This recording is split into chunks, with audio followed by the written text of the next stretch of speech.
嘘。こんな終わり方はさせない。諦めろ。もう終わりだ。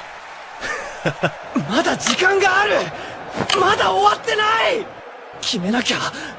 みんなが俺を信じてる。諦めないでマーク。私はあなたを信じてる。子供の頃からマークはサッカーが本当に上手だったよ。プロのサッカー選手になるのがあなたの夢だった。お願いだからこれだけは信じて。頑張ってマーク。頑張ってマーク。今しかない。インフェルノドラゴンショット。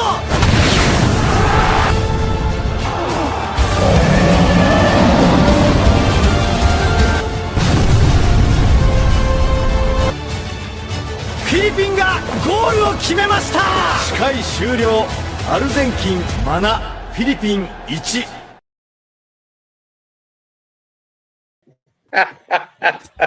What's up, Otakunauts?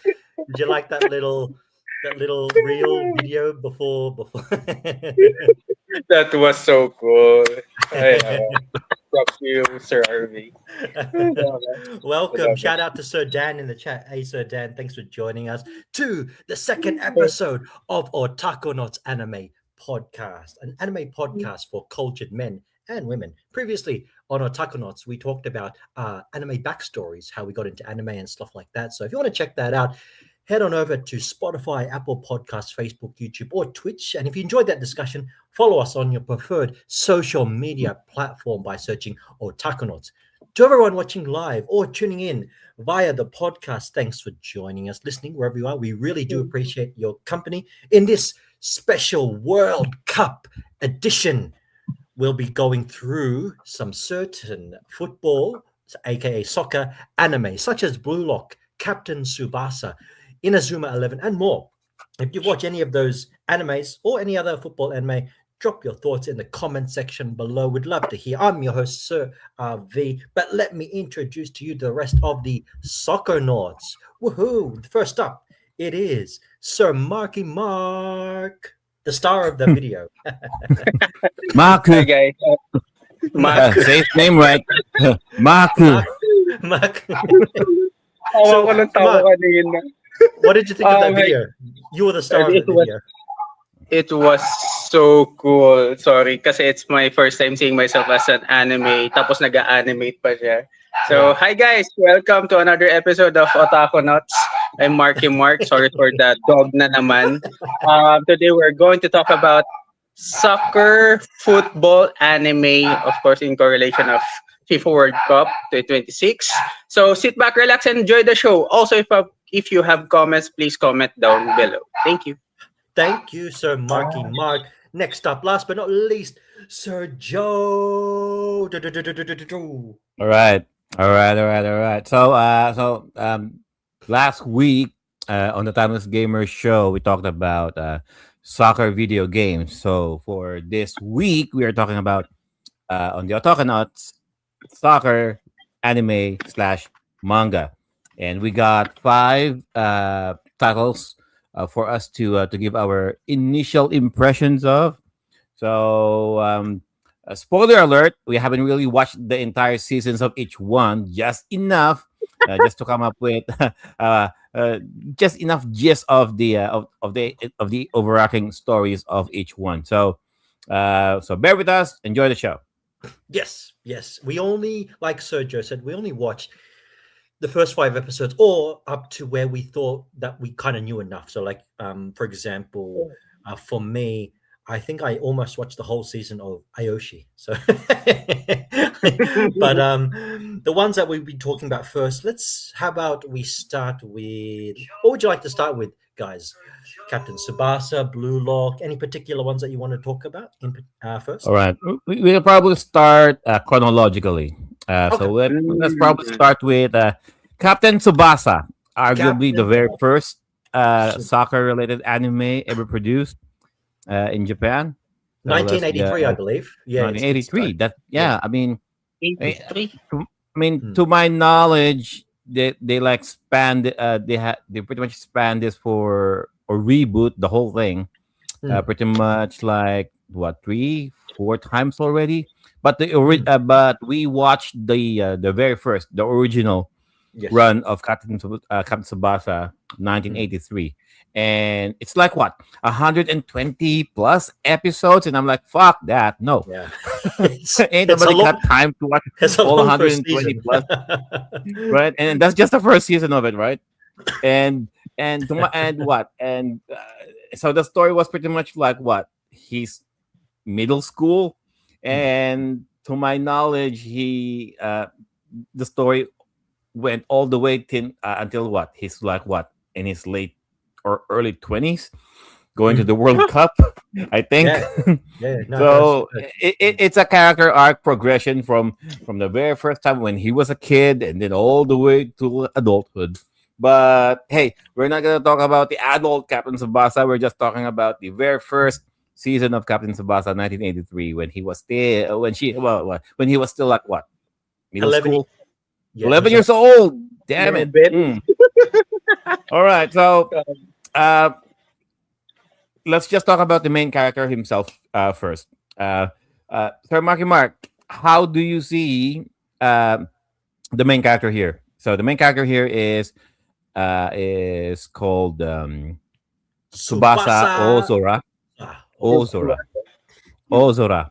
Ozora. Tsubasa means wings. Ozora means like royal or divine sky. Mm. So Oh. basically, There you go. roughly translated as spread your wings across the blue royal sky. That's his name, Ang roughly laki naman. translated. Okay, so my Japanese ain't that good compared to Miss Hinu, but to my knowledge, that's how I translate it. Okay, so so Mark, how would you describe the main character here? Ang, The very first few the- episodes that you watched him. it's, paano ba? Kasi when I watched Tsubasa, the first thing, obviously, I noticed is, of course, the art style. So it gives the characters, even the protagonist, he looks like, to be honest, for me, he looks like Heidi na male version lang. So, Right. of course, so parang, I'm like, it's so nostalgic to see this kind of art style, the characters, the animation. The one thing that it sets apart for me lang talaga is yung, paano ba? Yung, what do you call this? Yung, the facing is so slow. Yeah. Yes, Low. actually, yes. That's why No, there's Also, no, only you're 6 not. You're episodes. not wrong. You're not wrong. No. the characters, yes, nandiyan na sila, of course, but this is the old school anime that we have kasi before. If Dragon Ball is the father of battle shonen, then Captain Tsubasa kasi yung parang father of all anime football for me. So, Correct. ayun lang yung sa kanya. Yeah. So, yeah. Mhm. That's it. No, very good. I How about you, Sir Marky Mark? Sir RV. How would you describe the main character? So he's not the most complex protagonist in the anime. He's optimistic, he's kind, he's determined. He doesn't want fame. He just wants to win, and he's almost impossibly positive about it. Modern, and I guess audiences sometimes criticize that for being like for flaws, but that's understandable. Tsubasa wasn't really designed to be like this really overly complicated character. He loves football. He wants to win. That's it. He's like the DC equivalent of Superman. He just wants to win, and he's really, really good. Like in the very first episode, you kind of see him move to this new city. I think it's called Nankatsu. He's like new there Nankatsu. with his mum, Nankatsu, and he immediately impresses everyone there. He goes to the local ground where they're playing, and he wants to play, but he can't because he's not really. He's actually the team that he wanted to play with is his rivals. If you remember, he was actually supposed to play for the I can't remember the name of the team, but the other school, not Nankatsu, but he originally saw the goalkeeper there, Genzu, a really good goalkeeper who ends up being his rival, as you'll know in episode 2. Very gifted. apparently he's never been beaten, and so that starts the rivalry. He then wants to go to, instead of the original school that he wanted to go to, he wanted to go to the Nankatsu and kind of help them challenge Genzu and the other school. But no, really good character. I I liked how just I saw a lot of myself in him. You know, really kind and optimistic. But yeah, it's interesting how we'll go along, and then we'll see more of the other characters as well, like Genzu and his teammates as well. Because it's not always, football's not just a one player game. It's played with 11 people, as you already know. Oh my God, they keep pounding that idea. They keep pounding that concept over and over, right? Yeah. And to be honest, that saying over our pretty much all of the 5 titles that we watched. Like in every anime that we watched, for all 5, that saying, "Oh, soccer has always been played by 11 people." They always keep saying that, right? Yeah. Okay, Captain Tsubasa. All right, Sir Mark is right with the animation style here. Very 80s. All right, animation. A lot of slapstick comedy as well that you don't normally see on some animes nowadays. I mean, True. there were a lot of slapstick humor that the 80s and the 90s got away with it a lot, like girls getting hit hilariously so. I mean, there are some scenes here in this anime, of course. There was one Yeah, scene I remember. yeah. Sorry, Sir Joe. There was one scene. Yeah, where, go. They were practicing with the new coach. Again, we'll introduce this new coach. He's a Brazilian Yeah. guy. His father, Subasa's father, was a friend of this Brazilian national player who actually ends up staying with them, I think, in episode 3 or 4. And Yeah, let's talk about that. Let's talk about that later. I find it strange. All right, go. And so they're practicing, and then there's a cheer squad. I can't remember the name of the lady, but she's the head of the cheer squad. And then when the coach asks Subasa to be the goalkeeper, he says, "Okay, I'll be goalkeeper." And then he kicks it so hard that he goes in. And then the girl's like, "Hey, what are you doing? What are you doing?" And then the guy's holding him back, and he's like holding her chest and whatnot. And so it's an example of one, like, jokes that you can get away with. It's quite funny, So, but yes, we'll talk about, I guess, the Brazilian soccer player that goes to stay with them. Back to you, Sir Joe, in regards to that. All right. I mean, what's the dude's name again? Roberto Hongo. Roberto Hongo. I was going to say Enrique Iglesias for some reason. All right. So Roberto Hongo here. So he's I think he's a retired Former professional yes. soccer player from Brazil. Yes. Got injured. At one time he was in a match and an accident happened. He got retinal detachment, which it's a medical thing. It's an actual thing, guys. Retinal detachment, meaning the retina in the back of your eye, for some reason, gets detached, gets dislodged, and all of the light that usually comes into your eyeballs gets processed by the retina and then transferred that signal to your optic nerve all towards the brain. So without the retina, you're pretty much blind. Okay, so in our field, when there's a suspicion of retinal detachment, it's treated as a medical emergency. It has to be treated right away. It needs to be reattached. Otherwise, you're going to be permanently blind.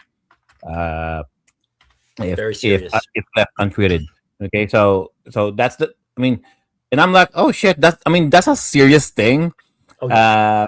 That you can probably tell in a kids sports anime, like if you're a kid back in the 80s and you're watching this, oh shit, retinal detachment, what the hell is that? Oh no, Yeah. Junior, that's a real thing.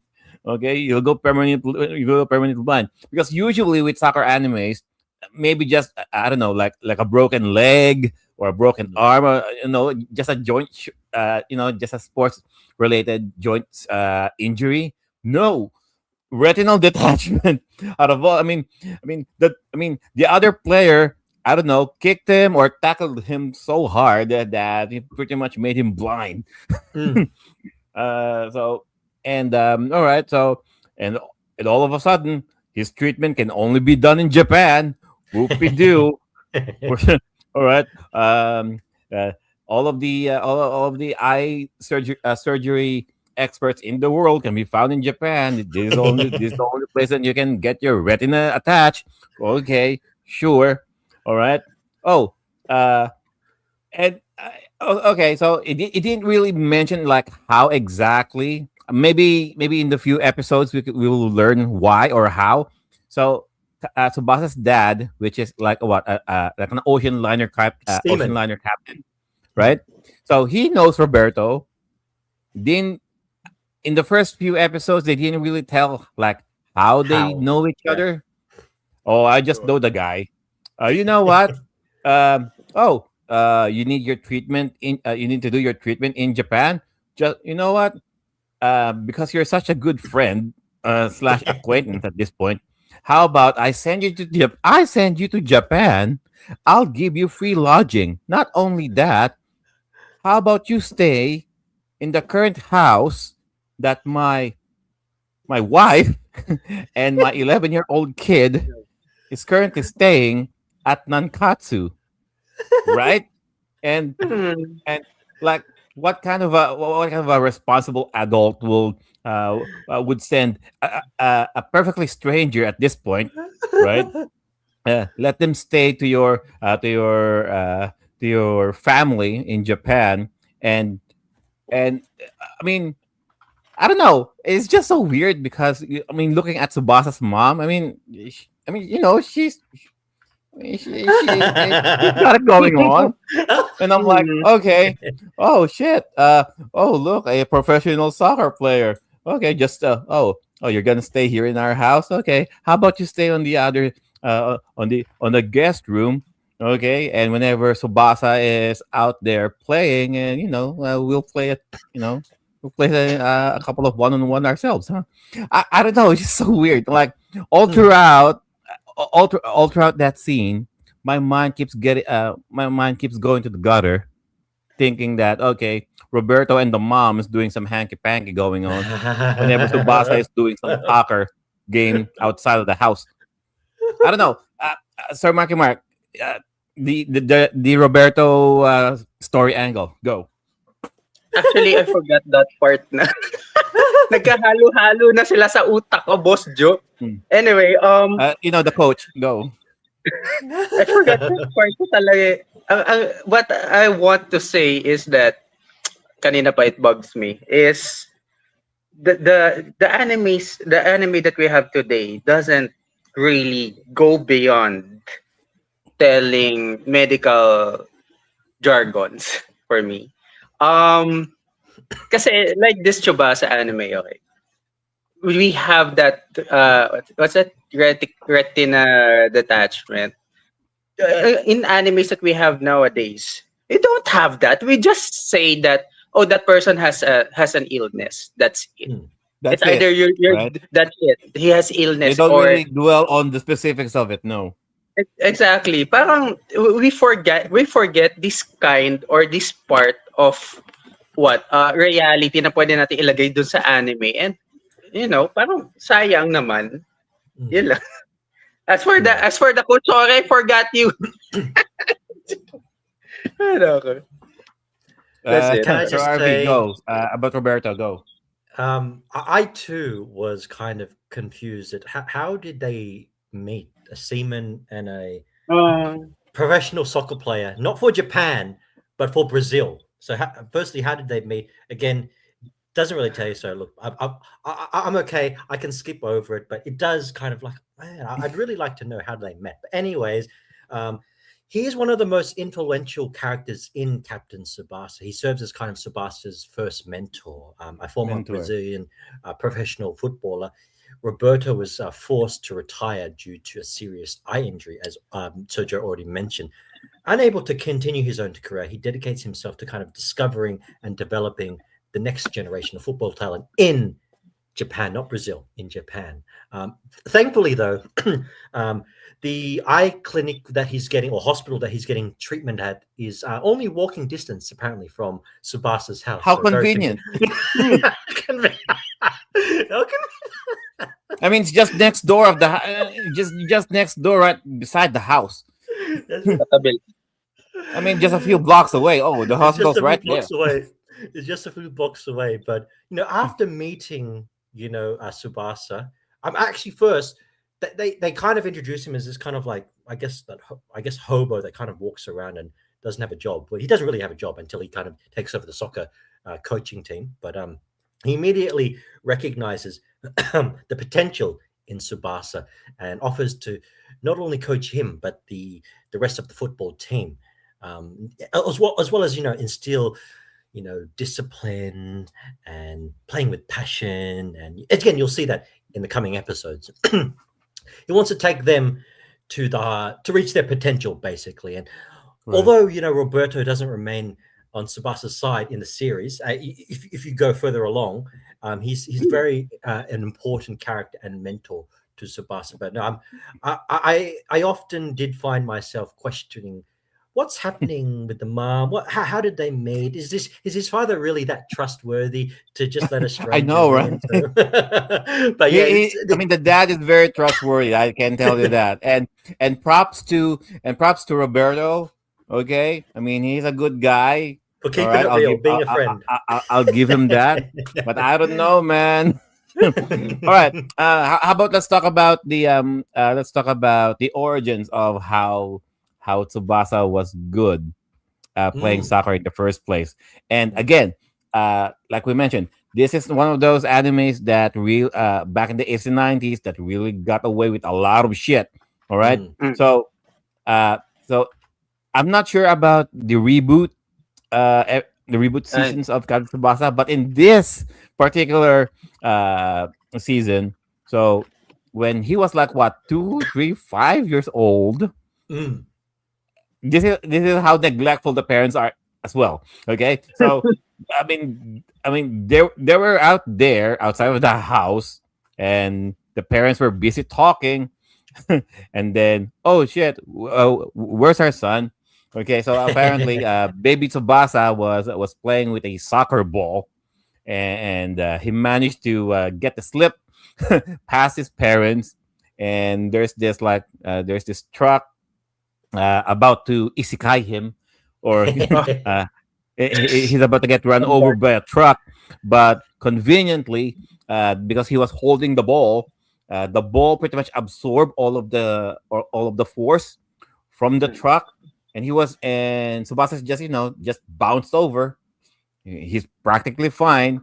And oh shit, the soccer literally saved Tsubasa. And all throughout that, the ball became his best friend.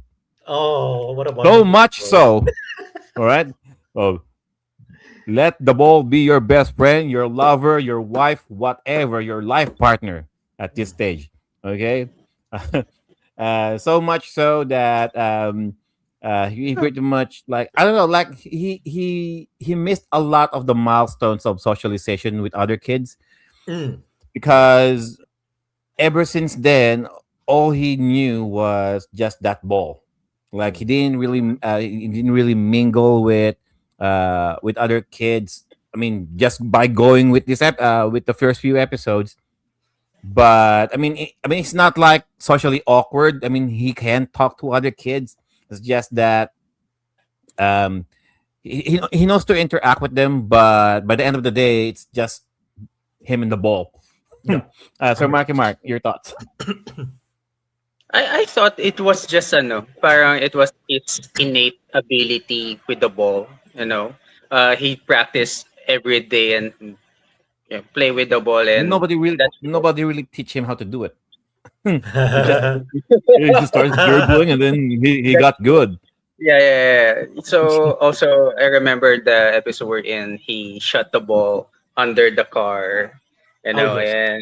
and the goalkeeper, the rival dude is on the other side, and nasalon niya. I'm like, paano yun? Ang galing naman. So ano, parang it's the basic formula for A's or animes that we have right now is the very unrealistic powers of the protagonist, and it's entertaining. So yun lang. I want Hello. to give a shout out to Baron Riker. Hi to you, sir. My thoughts on that one. So when I watched it, I liked how when the truck was coming, the ball was so conveniently placed so that the truck could hit the ball, and then when the ball was also so conveniently placed so that when he landed on the ball. I On just the thought ball. on the But ball. So I get why the ball saved his life. It's his best friend now, and I also see Sir Joe's point. I think someone You know who what? We'll call the ball Wilson. Wilson. You know what? I too had a Wilson one time. So to emphasize, not so much football, but when I was, I guess, practicing basketball, the coaches would actually often say that you should hold this ball 24/7. You should take it when you're sleeping, and I did. In bed, I would just like throw the ball up and down and stuff like that. So I can get that connection. And just to add to Sir Joe's point, that you need that to become a high level player or to compete in that high level, you need that dedication. It's almost like some players just don't know how to interact socially because all they know is their sport, whether it's football, Correct. basketball. Their mindset is just to train, and they don't know any other maybe skills that because they're just so focused on that. So I can see that. That makes sense to me. Like when they say, "Oh, it's his best friend," yeah, we laugh, but I can kind of see that. I've seen it in some other people as well, where they're training and they'll just. When I was in school, they'll all just be carrying a ball and stuff like that. So I can see that. Yeah, Uh, because uh, because by default he's always so happy, even mm, if there's like other people who are genuinely showing him malice, or they're obviously so mean to him. He's always yes, smiling. yes, Like yeah. it's just. I mean, I think that's how. I mean, I'm basically psychoanalyzing this kid. So I mean that's the only way how he interacts with everybody else is just smiling, because that's all he knows. I do like Because how the he anime doesn't keeps it really know how to consistent, though. interact Mm. emotionally with other mm, people. That's his default setting for Mm. everything.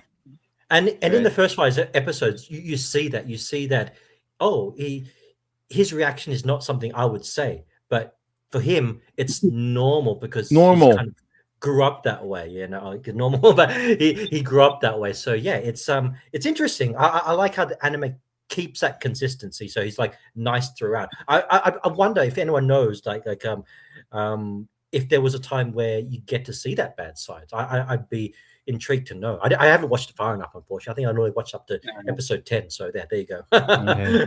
So let's talk about the actual soccer here. All Mm, right. So I was able to manage to watch up until episode 13, uh, for their very first match with the private school. So, like Sir Arvi mentioned, so originally Subasa was supposed to enroll on the private Right. school of the town, but due to circumstances, he was convinced to play for the public school instead. mm, So him being the de facto star player of the public school, who's having this losing streak against the private school, and now the goalkeeper, the star player of the private school, gets to be his rival during the first few episodes of the anime. So I watched until episode 13, until they won their first match, and the actual soccer here is good. I mean, to the point that um, like when we said we only need to watch like 5 episodes of this, I'm like, Mm. no, I don't think five episodes will be enough in this, because mm. the actual Right. soccer didn't really happen up until what past episode 5, like 6, 7, 8, 9. yeah, because their first tournament was after like episode 5. Anyway, so I'm like, I really need to see actual soccer here. The first 5 episodes is just like character building. And then past episode 5, that's the time when they really did some soccer. And kudos for Captain Tsubasa. I was able to I managed to understand a little bit more of the rules of soccer itself, right? So anyways, so he was able to go head to head with the goalkeeper. The goalkeeper, they said, was initially beaten by Subasa when there's this stray shot came from Subasa and he was not able to catch it. And now with this first match, the goalkeeper is now dead set on making sure. Oh, that was just a fluke. I can catch the ball coming from Subasa anytime, any day. So yeah, your thoughts, guys. The first so this is the first tournament match that we have. Uh, your thoughts about the actual soccer play? Another ano. It's I think the match was paano ba? It's like it's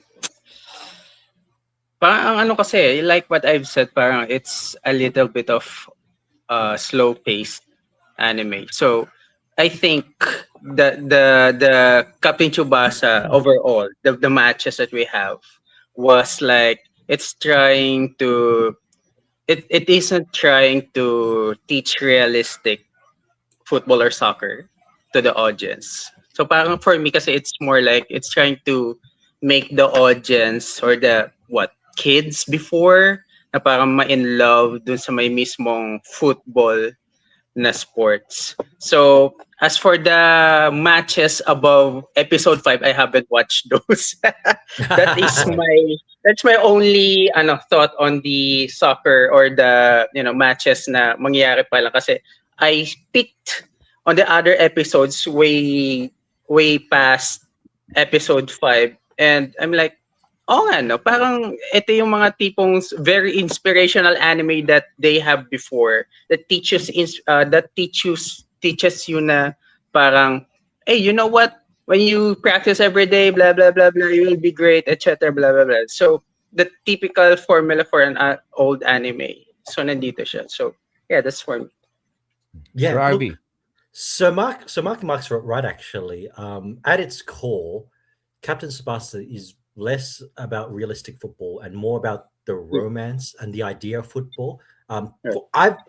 For whoever's played football, it's not really played kind of like that, but it's a good depiction. I enjoyed it, and the other animes that we'll talk about later on probably do a much better, I guess, portraying of actual football.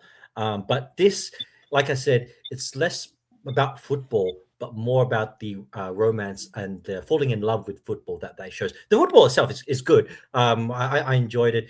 Again, because it's an anime that was created in 1983, you have to keep in mind that it doesn't, just realistically speaking, it doesn't look as good as maybe like Blue Lock or season one, Right. anyway, season one of Blue Lock, or even Aoshi. But it still looks good. I think it portrays soccer well.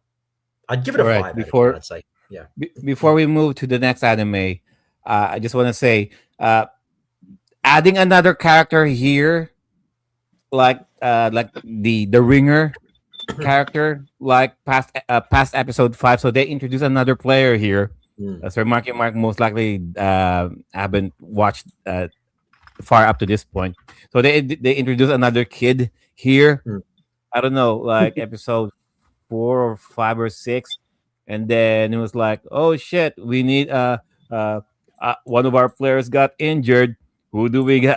I mean, who can we find for a replacement? Oh, I just happened to be I just happened to moved here.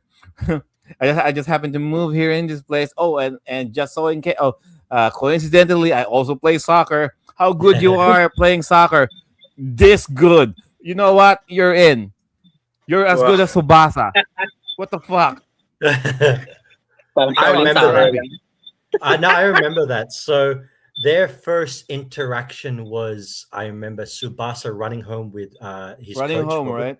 Yeah, and then he sees this other kid, and this other kid has a soccer ball as well. And this other kid notices him, and they say hi, and that's their first interaction. I'm like, That's so I'm it. thinking, this kid is either going to be the rival or his teammate. So he actually ends up being his teammate. And so, yeah, no, it is interesting. I mean, I like when they add new characters and whatnot. So, yeah, But in I that actually, fashion, though.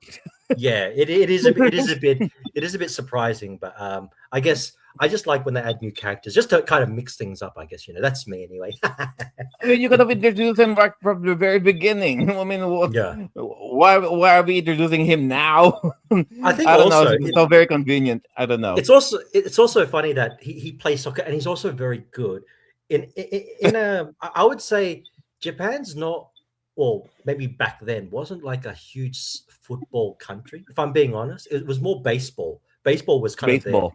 their sport. So I mean, now you could say Japan is a really good soccer team. They made it into the World Cup and whatnot. But in 1983, they weren't. They were more baseball. Maybe their other sport was like sumo wrestling. If I'm being just sumo wrestling, so soccer was maybe third. That's I'd say racist. third. Yes,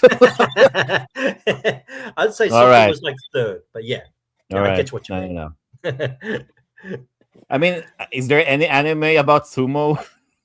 Anyway, Probably, probably. Never well, but we'll leave Captain Tsubasa with that. We'll move on to our next anime. Let's go with Inazuma 11. oh, oh boy. All right. I enjoyed So, this. what can you tell about Inazuma 11, guys? Go. I really enjoyed it. So I watched up to episode 13, I was. So that was when they challenged the Royal team. So they challenged a lot of teams, and the Royal was I guess, the final boss, if you will. There's basically a tournament. Raymond School is the name of the school. And Mark Evans, I believe it's a different name in Japanese, but Mark Evans was the one I was watching. He's the goalkeeper. It's good that actually, most of the time, again, in these other animes, you'll see the protagonist either be a striker or a midfielder. Well, actually, no, mainly striker. But it was good to Striker. see So, striker, midfielder, defender. defender. Yes, you either see one of those, but you Goalkeeper. rarely see a goalkeeper, which is good. It's kind of like, just to keep it short, it's kind of like a mix of kind of soccer and Dragon Ball, I guess. Oh my God, I was about to say. I was about Soccer. to say. It's like, what if Shaolin Soccer and Dragon Ball Z had a baby? And this is basically it. It's a Inazuma 11. Mm. No, I mean, Sir Obvious, right? I mean, most of the time, the protagonist is usually the striker. In this, the main protagonist is a goalkeeper, and so the story is like this is the school, very low on the soccer totem pole in their community, or at least in their city or in their district. Okay, and there's this rival, or at least the antagonistic school, who's going in school to school, beating other soccer teams, and if they're defeated, they're pretty their soccer team basically like disbanded officially, right? So Right. they're going school to school, and for some reason, this Uber school got into their school, and they're like, "Why us? I mean, we're weak as shit." But it turns out there's this player that they've been eyeing, trying to recruit him. But anyways, so and looking at the players of of this school, I mean, it's like the goalkeeper, and there's this other kid who looks Axel? normal, Axel? Axel, right? Axel Blaze? It's him and Axel. They are the only one. They're the only kids who look normal. The other kids look like so random, so randomly drawn. And I'm like, and to me, I'm like, if that's how you know if a certain character is going to be a big deal, if they're drawn normally in anime standards. If you're drawn pretty much like abnormally or so randomly drawn or whatever. You ain't shit. Basically, there's a kid. There's this little kid who's bald but has a huge ponytail. There's this fat kid, curly hair. There's this tall skinny kid. Um, I don't know. I'm like, dude, who are these guys?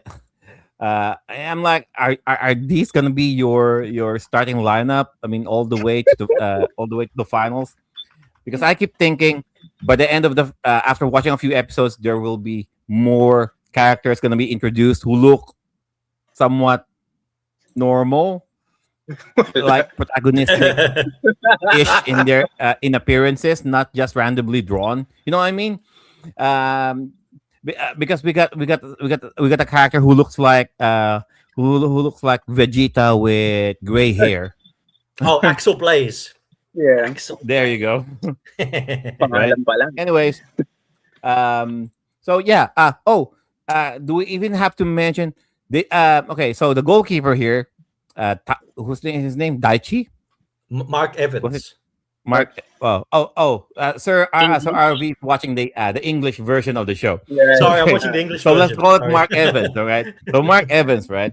So let's say Mark, okay? So they didn't mention like, okay, because at first I thought, okay, this is just going to be like a normal soccer anime, right?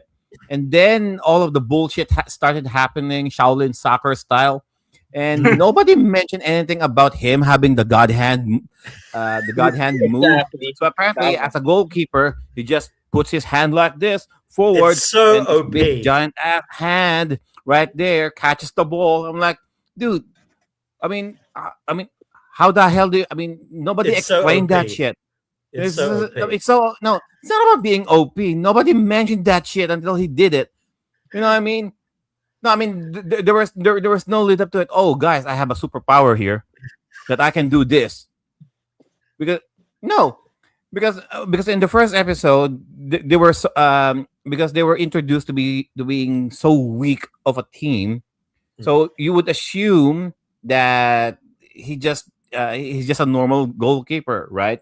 But no, he has superpowers for some reason. And I'm like, dude, if you can do that, then what the hell are we talking about here? Your thoughts? Go. Isn't it like explained to the No, they did not. No. Okay. Okay. I watched the Japanese dub. So maybe I missed it. Sir RV, you watched the English dub. Did they explain the God hand move? No, it was just out of nowhere. And just shout out to Sir Byron Riker. He says he likes Inazuma 11 as well. So he's watched it. He's familiar with it. If you remember as well, they didn't even have enough players at the start. They had They're like what, 6 or 7? there was 7 Initially. I believe. Day 9. Yeah. Yes. Oh yeah. There was 7. So they had to recruit. They had to get Nathan Swift, who is Kazimaru. They had to get Axel Kazimaru. Blaze, who was Gojin Shuya. He's the one that looks like the cheetah that can do the fire tornado. Yep. They had to get one of my favorite characters, Willie The Glass. nerdy kid. Yeah, Megani. He's a Haku. bitch. All He's right. a funny one. He's a bitch. Okay. And he's a sniveling bitch. Ain't no way he's gonna play soccer anytime soon. It's so He's a random. They were sniveling like, bitch, and he knows it. he was like, call me when you have 10 players and I'll be the last player to sign up so I can like be the savior. Okay. Sabi na. I think the target market for this anime was just, for kids, because the characters looks very ridiculous, diba? Also, yun nga, I'm going to tell earlier that nobody questions why someone can summon a giant hand made of energy. Diba? Parang there's that god hand and what's the other technique? Fire tornado or something. Parang Fire out of nowhere, tornado. may ganun na lang sila. Dragon Strike, I think it's called. Dragon Yeah. Strike. Dragon Yeah. Crash or something. Yeah. That's your move, Mark. So Mark, that's your move in our anime. In our original anime, that's your In our move, the original dragon anime. shot. Dragon. Okay. That's it pala. Okay. Also, Yeah. the kids really want this kind of anime because they want to play outside and they want to imitate these moves kasi. So it's Mm. for, baka talagang for kids talaga. Sir Baron Riker says he has the DS game and the 3DS game. I remember, was it Sir Oh. Joel that spoke about the game on last Sir Saturday? Joel spoke about the 3DS game. Yes, The 3DS game Mm. where you Inazuma use the 1 and yeah. where you use We, like the pen to you kind of need the shoot. stylus for it to You play. need the Yeah. stylus. Yeah. Okay, no, that's cool. I mean, I think maybe Oh, did you let's see the talk. did you see the DS game? The Mm. DS console that one of the kids were playing. Oh yes, I remember. Yes, there's an episode where Meron they ba? throw back to that. Yeah. It's quite maybe like episode 8 or 9 where they show that. Yeah. So but no, it's funny. I also like. How about we talk about the other characters? Maybe what's her name? Nelly. What's Nelly? She's the daughter of the Raymond Really again. chairman, I think, or the owner of the school. Uh, I don't know the okay. Japanese name. Sorry, I don't know. I don't All know right, Japanese. that's fine. So she's a daughter of the chairman of the school, right? And I don't know about this girl because I only watched like the first, I don't know, the first 10 episodes of Inazuma 11. I only stopped what I stopped when they challenged the wildlife school. Oh, the so the wait. jungle kids. So Joe, did you not get to the maid cafe episode? No, not yet. No, not Oh. yet. So I stopped at the jungle kids, right? And so we're talking about the daughter of the chairman of the school here, right? I mean, for the first few episodes that she was introduced, she keeps Mm. throwing these ultimatums. If you don't beat the school, you're disbanded. Okay, we did that. Oh, all right, cool. How about if you defeat? Okay, you get another match, and if you don't defeat them, you're disbanded. Oh shit, you won. Okay. How about this? How about you beat the third school, and if you don't beat them, you will get disbanded. I mean, what is up with you, lady? I mean, can you let us live? I mean, what have we done to you? We don't even know you. No, I mean, thoughts, guys, about that bitch. Firstly, shouldn't she be in school as well and not be like in the Right? principal's room? Secondly, I think she secretly likes a team and then only says that to kind of motivate them. And and if you've gone into far enough, so I think after the wild team, so Joe, they No, I fight mean, this other. eventually she became the manager of the team. Yes, And yes, I'm like, eventually, yeah. dude, if you're gonna do this if you're gonna do this in the first place, then what the hell was all of that about? Oh, why are you throwing us in the lines then without telling us first? You keep making all of these decisions on the last minute, and then if we don't beat them, we'll get disbanded. I mean, I don't know. Like, No, I agree. it's She so was. weird. I mean, the dynamic is so weird. No, I agree, so Joe. At the start, she is kind of like that kind of mean girl. But to be fair, later on in the episodes, she does turn it around. She does kind of. I think when she becomes the manager of the team, she Nelly kind of becomes more open. You get to see She more became of her. more furtado. Yes. She. I guess she's not as mean. I guess you could say. But maybe. So, Mark, your thoughts on that? Actually, I'm not fond of her. Okay. I don't really care about her. I'm just into the players, and she's like, oh, I don't bother with her, so fuck off. Yun lang. Also, I've read something about the games of Inazuma 11. Mm. The game actually let you recruit hundreds of players. Oh, is that the Not D? all of them are properly drawn, mind you. They're like fifth generation Pokemon got really hybrid.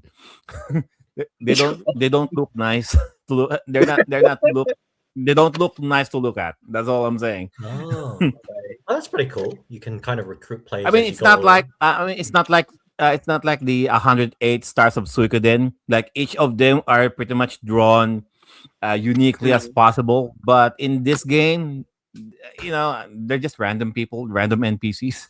Oh, okay. Okay. Okay, yeah. There you go. I mean, Sir Baron Riker in the chat, I think he has those games. So he says the penguin shot is the cutest. So Of course again, it does. I haven't played the game, but I've It's a seen. penguin shot. It's It's a penguin shot. No, Ganun. they move like this, and then they kick. So very Penguin little, shot? Maybe we can talk like about Happy soccer. Feet. Happy Feet, yes. It's like Happy Imagine Feet. Happy Feet. Imagine Happy Feet kicking a soccer ball. Oh, that is cute. That is cute. Oh, okay, Yeah, I get it. yeah. I guess in terms of if you compare it to Captain Tsubasa, if Captain Tsubasa is not that realistic, Inazuma 11 is Oh. less Not even realistic. remotely. Not even Fuck that. remotely Fuck realistic. realism out. Fuck realism out the window. I mean, you're not here for accurate soccer play, okay? You're here for the Dragon Ball Z-ness of Dragon Ball, yes, the soccer play, okay? But I enjoyed it. To be honest, I'm surprised. I didn't think I was going to enjoy it, like Sir Joe said, because the characters are kind of drawn, let's say uniquely. I didn't think I was, but the story is fun. It is enjoyable. I think if you can make it past maybe like if you can get to the maid cafe episode, I think you'll start to enjoy it.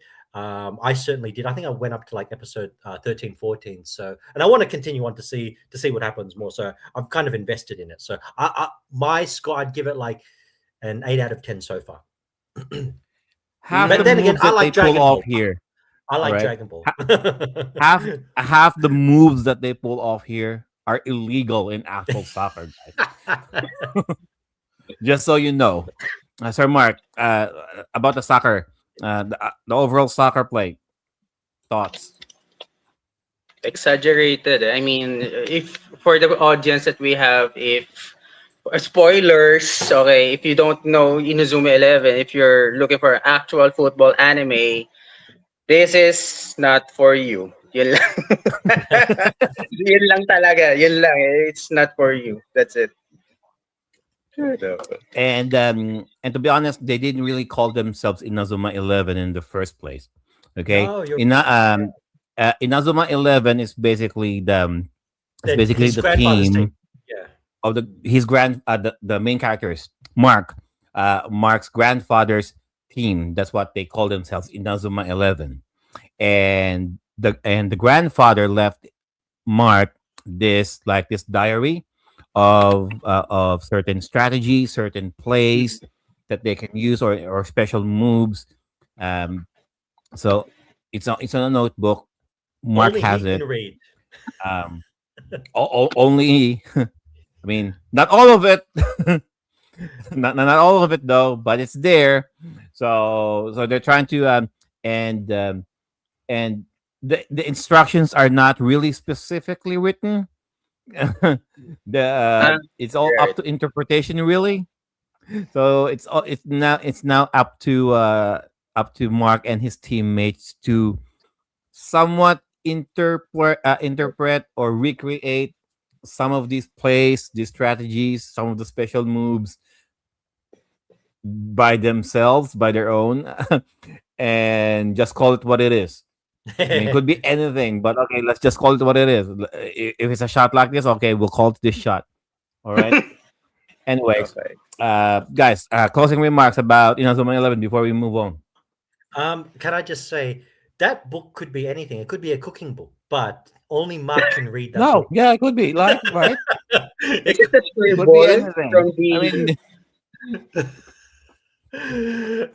But like you said, Sergio, only Mark can kind of read it. And I remember one episode where I think it was against the Wild team, and then they were coming up with a new move, and they had to Jack had to jump up, and then Axel had to kind of like jump on him and then jump up and then do like the a trampoline. like a trampoline and kick. But yeah, Just I like perform a double jump. I like Inazuma 11. Literally, it's like a double jump. And that was written inside the book. So there was a lot of techniques written in there. I like the anime.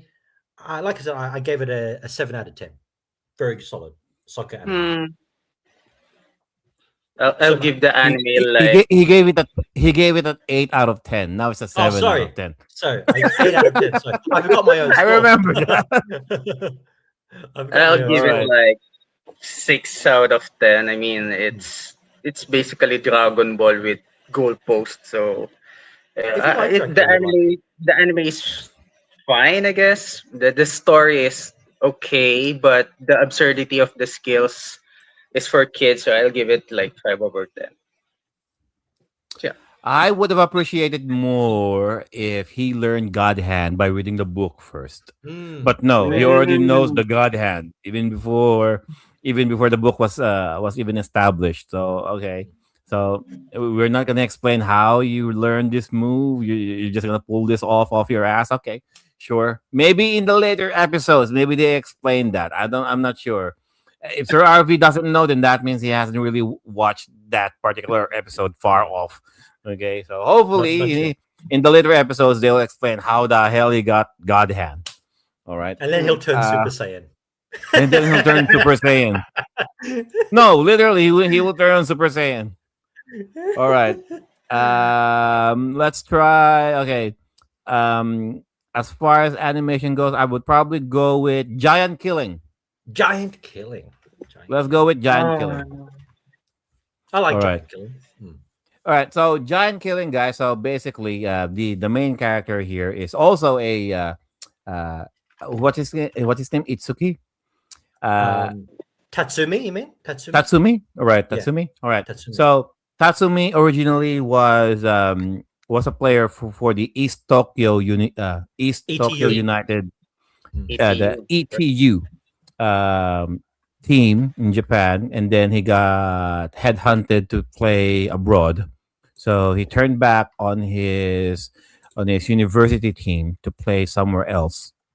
And while he was there, he was able to make a name out of himself by defeating the major players or the major teams while he's in Europe. Okay, that's why he was coined the moniker Giant Killer, because as long as he's there leading the team, he'll beat all of those big name teams. Okay, so East Tokyo United, at the very beginning of the series, also with a losing streak. All of their coaches were quitting, not really up to snuff. So they decided to bring Tatsumi back, and a lot of the folks who remembered his quote unquote betrayal, leaving them high and dry, they're like, "Oh, that guy's coming back after what he did. Fuck him." No. So, and hey, I mean, he's here to stay. So he's now determined to bring East Tokyo United back to its former glory when he was a player. Now he's coming back as a coach. So the plan is to bring the current roster of East Tokyo United to the to the finals of the professional tournament. And thoughts, guys, about the character and the cast. Sir Marky Mark, go. Actually, I tried watching this earlier while coding. So the thing is, I only watched the episode once. So what I know from this anime is the protagonist isn't a player. He is not the player. He is not even the goalkeeper or the striker or what. He is a coach. Yun yung naaalala ko. And that's that's it. That's it. That's all That's I it. know. He's a coach, that's it. So RV, Um, go. So to give you the meaning of giant killing, it does mention it in the anime. I think in maybe episode 3 or maybe earlier.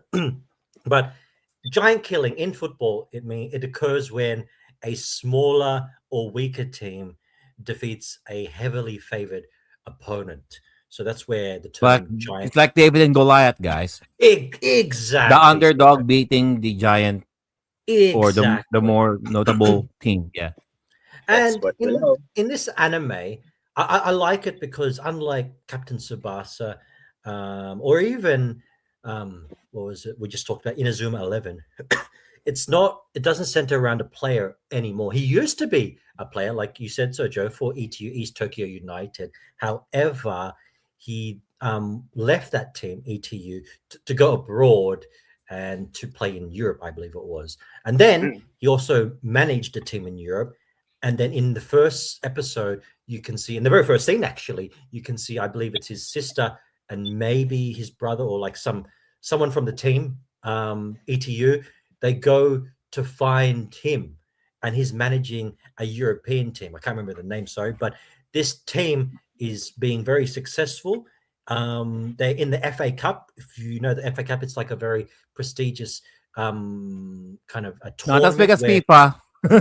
More of a Not- European kind of thing. It's a more of a, it's where every team from any division play each other. So you can have a team like from Division 3 play a higher ranked team, and the team that Tatsumi, the main protagonist, the manager, he's actually a manager in that European team, is beating the more favored team. So they want him to come back and manage ETU, but there's a lot of people that don't want him to be manager anymore. You'll see in maybe the following episodes where there's like a group of people, fans. In the first 10 episodes, in roughly. the first fans, if you want to call them, protesting that he shouldn't be Fans slash local Yakuza, but you know.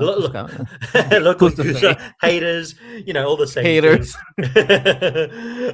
They don't want him because of this betrayal. They don't tell you what the betrayal is at initially. You have to kind of they slowly tease it, so you find out, oh, this is what happened. This is why these fans slash haters don't want him to be the manager anymore, or part of the team. In fact, but there are some people though that are happy for him to be back, which we'll kind of talk about later on. I think out of all the animes that we've talked about so far, this is the most realistic that in terms of soccer. In my opinion. Yeah. Oh, howdy, yeah. Yeah. But yeah, back to you, Sergio. That's my initial thought anyway. No, I mean, Sir RV is right. If you really want to watch soccer, like all the ups and downs that happens in soccer, this is the best one. Really. When I say ups and downs, like the drama of it. And when I say drama, it's not like slam dunk kind of drama. Just enough drama to see where the motivation of all of the characters are going with. It's not like, because with the teams that we have so far, all throughout, like on the 5 anime titles that we're talking about here, they're always winning. In this, like, I'm not sure because Sir Mark and Mark only watched the first episode, so it kind of sells you the idea that, oh, this coach is so is that good that eventually whoever gets him wins every freaking time. The first 10 episodes here, nothing but failure. Like all of the should I just spoil that? Yeah, Spoil. All right. Okay. So I'm not gonna say how, but because the anime is trying to tell you that he is a damn good coach. That as long as we have him, his genius will rain down on us. He'll tell us what to do, what kind of strategy, what we'll do. And then all throughout, it's like you tend to question his motives. You tend to question his technique. You tend to question his process. And you would think that, by doing all of this, things will get better. And then episode after episode after episode, I'm like, dude, where's the winning? I mean, you're doing all of this stuff. You would think something's gonna go down, and I'm like, oh shit, it's already past episode 13 already. I'm not. I mean, I'm still waiting for that big win. So wala But pa oh rin. boy. Okay. Oh, Sir RV, I'm not sure if you watched that far, right? So when the first when they got their first win, or at least their What? first goal, right? What can you say about Tsubaki? My guy, our main man, Tsubaki. You know The rookie. The what rookie. one Number one of one 7. of the rookies. He's Mm. basically he's basically Rukawa, but less confident. If I'm gonna Yes. describe him to Sir Marky Mark, Rukawa from Slam Dunk. Without the Do you know confidence. Rukawa from Slam Yes, Dunk, yes. Sir Yes, RB? I do. All I right. do, yeah. So am I right? Am I right with my description? He's basically Rukawa without the confidence. Yes, you're 100% right. I actually, cause the protagonist is Tatsumi, so the manager, like you said before, it follows the ups and downs of being a manager, not so much being a player like in the previous animes that we talked about, and like how being, you know, I want to be the best. As a manager, you got to try and find out the best and get the best out of your players to find their potential. And one of the players is Subaki. He's a rookie. He's one of the another characters. They're one of their brightest young talents at East Tokyo United. He's a dynamic midfielder with exceptional speed that kind of shows in He's the the episode. fastest amongst them. He's the fastest, yeah. So in episode 2, they do like a sprint challenge, and all the kind of regular or starters, if you will, they're all the slowest, whereas all the new players, They substitutes. were the slowest and they got tired quite easily. That's it. That's Oh, it. ako lang. So Okay. when they Tsubaki, had that, no shit, he No. can still go. yes. And in that first episode that you were talking about, where he scores the goal from, I think it was a pass from his name Gino or Prince, they call him Prince. Yeah. Prince. So Prince, I believe, is also like kind of a midfielder. He passes the ball. Not to be to- confused with the artist formerly known as Prince. I think that's his nickname. I think his real name's Gino or something. I think his But real name because is his Gino. name is because his name is OG. OG, OG, okay. I mean OG, which is Japanese for Prince. Hmm. Yeah. Mm. But Because his name is OG. No, because his name is Gino. His name is Gino, which is, and the slang is OG. OG translate as Prince. That's why. oh, there you go. So that's He's half how they- Italian. Gino. Yes, they mentioned that. They mentioned that. So he actually turned up late to training, I believe, or the training camp, I believe, a day late Yeah. because he came back from Italy. But back to Subaki, his was more of a more modest upbringing. I think he played in the farm leagues, if you remember. Just so Yep. he was like in the farm leagues, and he was kind of practicing after training, so doing some extra training where Extra training. Tatsumi, the manager, saw Saw it. him. He was like, "Oh, mind if I join in your extra training?" And so, yep, he allows. Tatsumi's like, "I'll be the goalkeeper. See if you can try and score a goal against me," and he fails. I don't think he ever does. I don't think he scores the goals, but something happens. He was okay. So he was so. I think the idea was he was so anxious with Tatsumi being there that whatever skill that he had was pretty much gone by that time. He lost his So confidence. and Tatsumi was like, okay, maybe I misjudged this kid. Maybe he did, maybe he didn't really have it after all, or maybe he's just nervous. That's why he keeps on choking. But Mm. something happens. So he keeps missing. He doesn't score a goal against Tatsumi, the manager, the new manager that they just elected. But Tatsumi asks, why when you're in the scrimmage match against the substitutes against the regular players, you suddenly shine. And he answered kind of like it goes to a flashback where what's his name? The captain at the time, I can't remember his name, but he was the captain, and he gave him some words of encouragement. He was like, just do your best, and that's all you can do. And then he shined. And then Tatsumi was like, even if you fail 9 times out of 10, you're going to succeed once. And that's what I want you to see. And that's why he was brought into the starting lineup, even though he was just a rookie, and he scored his first goal. He scored the first goal of ETU for, I think they were against their rivals, the Tokyo team, the other Tokyo team. So Right. yeah, The other yeah, Tokyo, so the other Tokyo. it was really good. It was Happened like the first goal came from him, coming from Tsubaki, and after and I'm not sure which episode that was. Like every time you see a pair of feet running, oh shit, that's Tsubaki, and boom.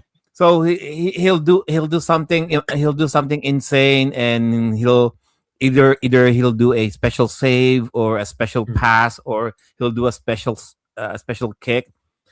So every time the scene changes, someone running, oh yeah, that's Tsubaki, and lo and behold, it's Tsubaki indeed doing the save, the MVP of the team, right there. It's my man Tsubaki right there. I don't know. I mean, I would suggest to Sir Mark, just watch all the way up to episode 15. You'll know what we're talking about. Sir, and the anime is really good. Like not just the story, just like the other ones were like Captain Tsubasa and Inazuma, and the story's good as well. But because it's more of like a modern anime, it looks nice. It looks crisp. In my opinion, I think it looks nice. Don't pay no mind with the animation here, guys. I mean, it's a style. It's a style. Yeah, it's a style.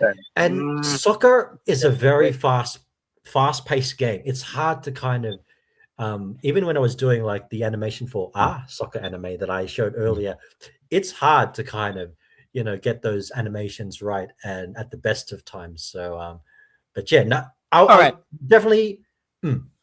Okay, so when we talk about Inazuma 11 being being the other characters not being drawn right, some characters do.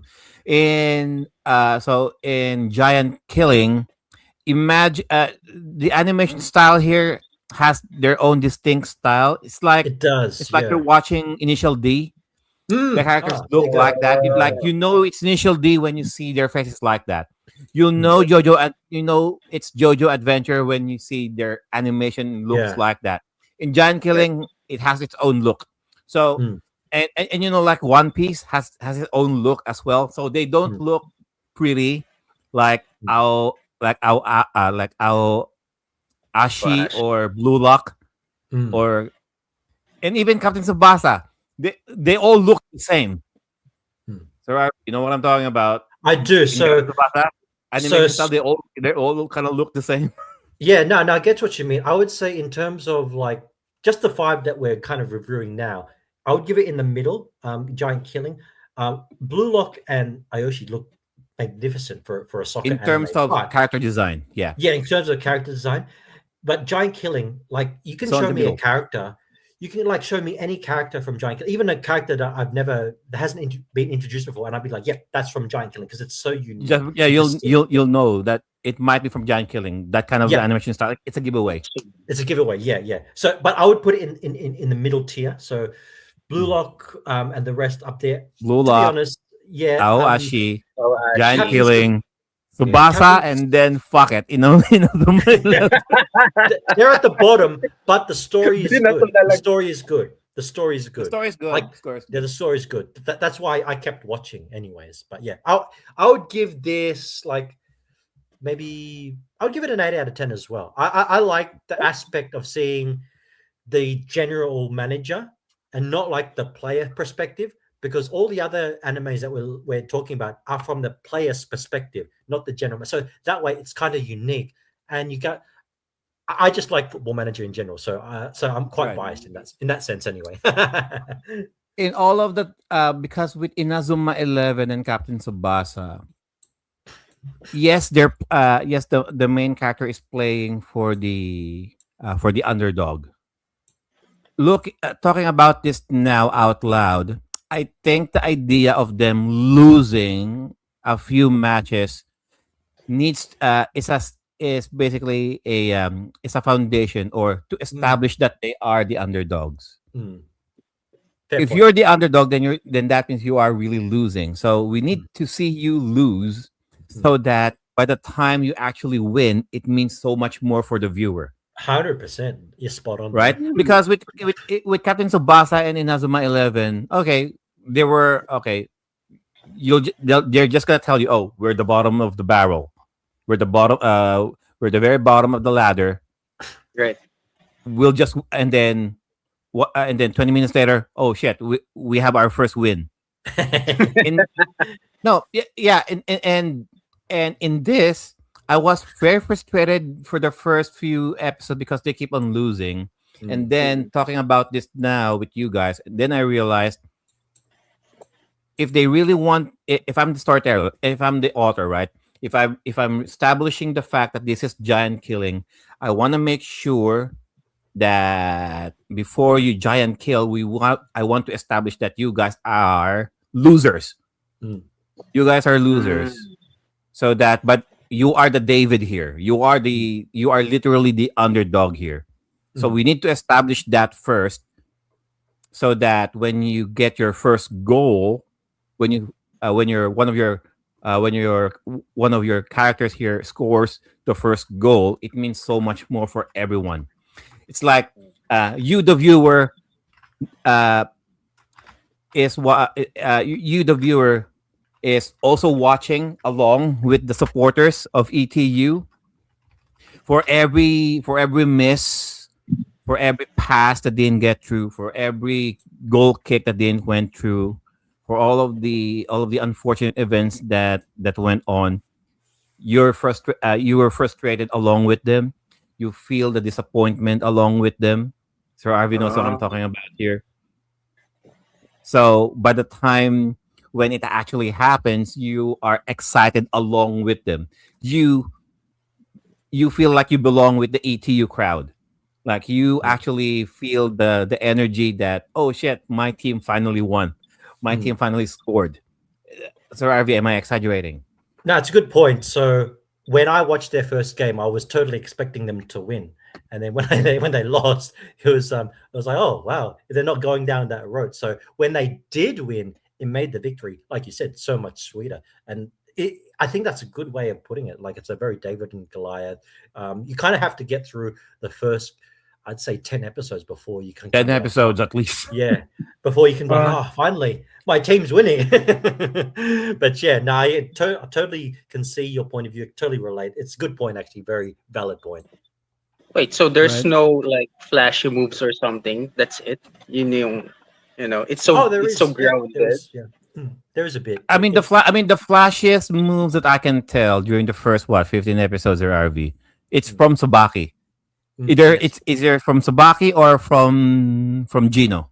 Gino. Yeah, yeah, Yeah. but yeah, And Gino is nice. pretty much nonchalant. So like, I'm the captain. Okay, sure. Yeah, yeah. I can't be bothered with it. Okay. Oh, you want me the captain? Okay, sure. Like, okay. Did our team lose? Oh, okay. Meh. It's like that. Am I lying? No, you're right. You're right. No, I was surprised when they actually no, sorry. I wasn't surprised when they put him as the captain because I know when they took it from the previous one, I can't remember his name, but he was like the previous captain was actually there when Tatsumi left. He was a Left, rookie, yeah. and then he left, and then when he So came he back, took over. he must have been like what 10 years later, I'd say. So he was still kind of he brought them through the rebuilding stage, I'd say. So Yeah. no, it was interesting to see that kind of dynamic of him being the captain. I knew he would be captain. I just was surprised by his nonchalant attitude as well. I thought he might be more happier, I guess. Captain's a very prestigious title, so He's like Sakuragi without the overzealousness, without because Sakuragi is very pompous, he's very arrogant in a loud way. That's it. Gino is very arrogant but in a chill way. Yeah, in a chill way, yeah. That is very chill way, yeah. So Mark, you should watch this. Mm. You I'm should watch this. actually interested in watching this. I give this a try. Like I mentioned, I gave this like an 8 out of 10. So Joe, what would you grade Out of all of the 5 that we watch, out of all of the 5. okay, episodes out we of 5, watched. yeah. Yeah, out of all of the 5, this is the one that I really want to continue. first, Mm. if that makes sense. Yeah, Okay, out of the I five, really want. Yeah, I really want to continue watching this. Out out of of the the five, five, I mm, gave it a three, so it's my third mm. favorite. Third favorite out of Oh, your five. Oh. third. Mm, Yeah, third favorite. Yeah. mm. The other two All we right. have yet to talk about. All right. We're moving on. Let's talk about let's talk about the fourth one here in our list. We're gonna talk about ao ashi Oh, Ayoashi. Ashi. Ayoashi. Yeah, yeah. I ao had trouble. ashi. There you I had trouble go. saying Ayoashi. Yeah. This is a good one. Ao ashi. Ao means blue. Okay, Oh, there and you go. ashi. His name is Ashi. Ashito. Okay, Ashito. uh, Ashito. Ao means blue. All right, so let's talk about Blue Aoshi. All right, so okay. So the overarching story here. Um, so there's this prestigious soccer group in Tokyo.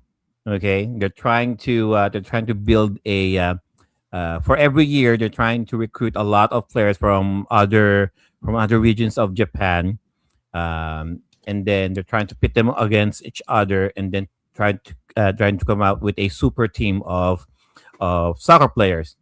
Okay, and our main character here, I'll call him Ashito, Ashito. right? Ashito. Okay, so with Ashito here, so he's our main character. Came from the boonies, from provincial Japan. A very humble family household. Born from a so it's just a single mom and his older brother. Both of them are working, and he's in high school. And again, their soccer team is not really the best.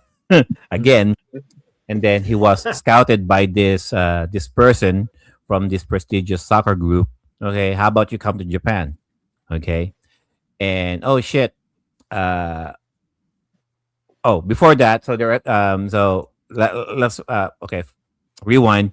So on the first episode, they're having this match, okay, with another school, and one of the opposing players is talking trash to Aoshi, Ashito, right? And he said a lot of shit, especially about especially about his single mom Oh, working during nights, can't go which there. implies that the mom is doing some shady shit. So He again, went there. so of course, Ashito is like, okay, drag my name to the mud, but not my mom. Hits the Mm. guy, and then got a red card. He was pretty much disqualified. He was tossed out of the game, and because he was tossed out of the game, the team lost. Okay, and so again, despite all that, he was still recruited by this guy, but it's in Tokyo, and again, the his family being as humble or poor as they are, they cannot really afford it going. So the dilemma was, okay, I really want to go to this school, to this prestigious school where all they do is just soccer. Okay, and eventually, his hot young mom. I'm gonna say it. Okay, Yeah.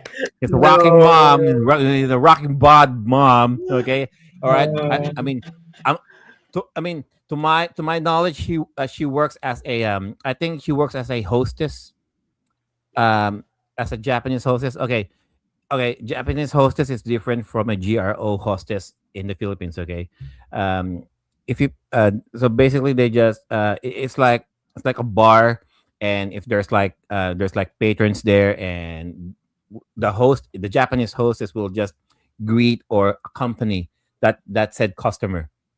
No, nothing out of the ordinary. It's just them.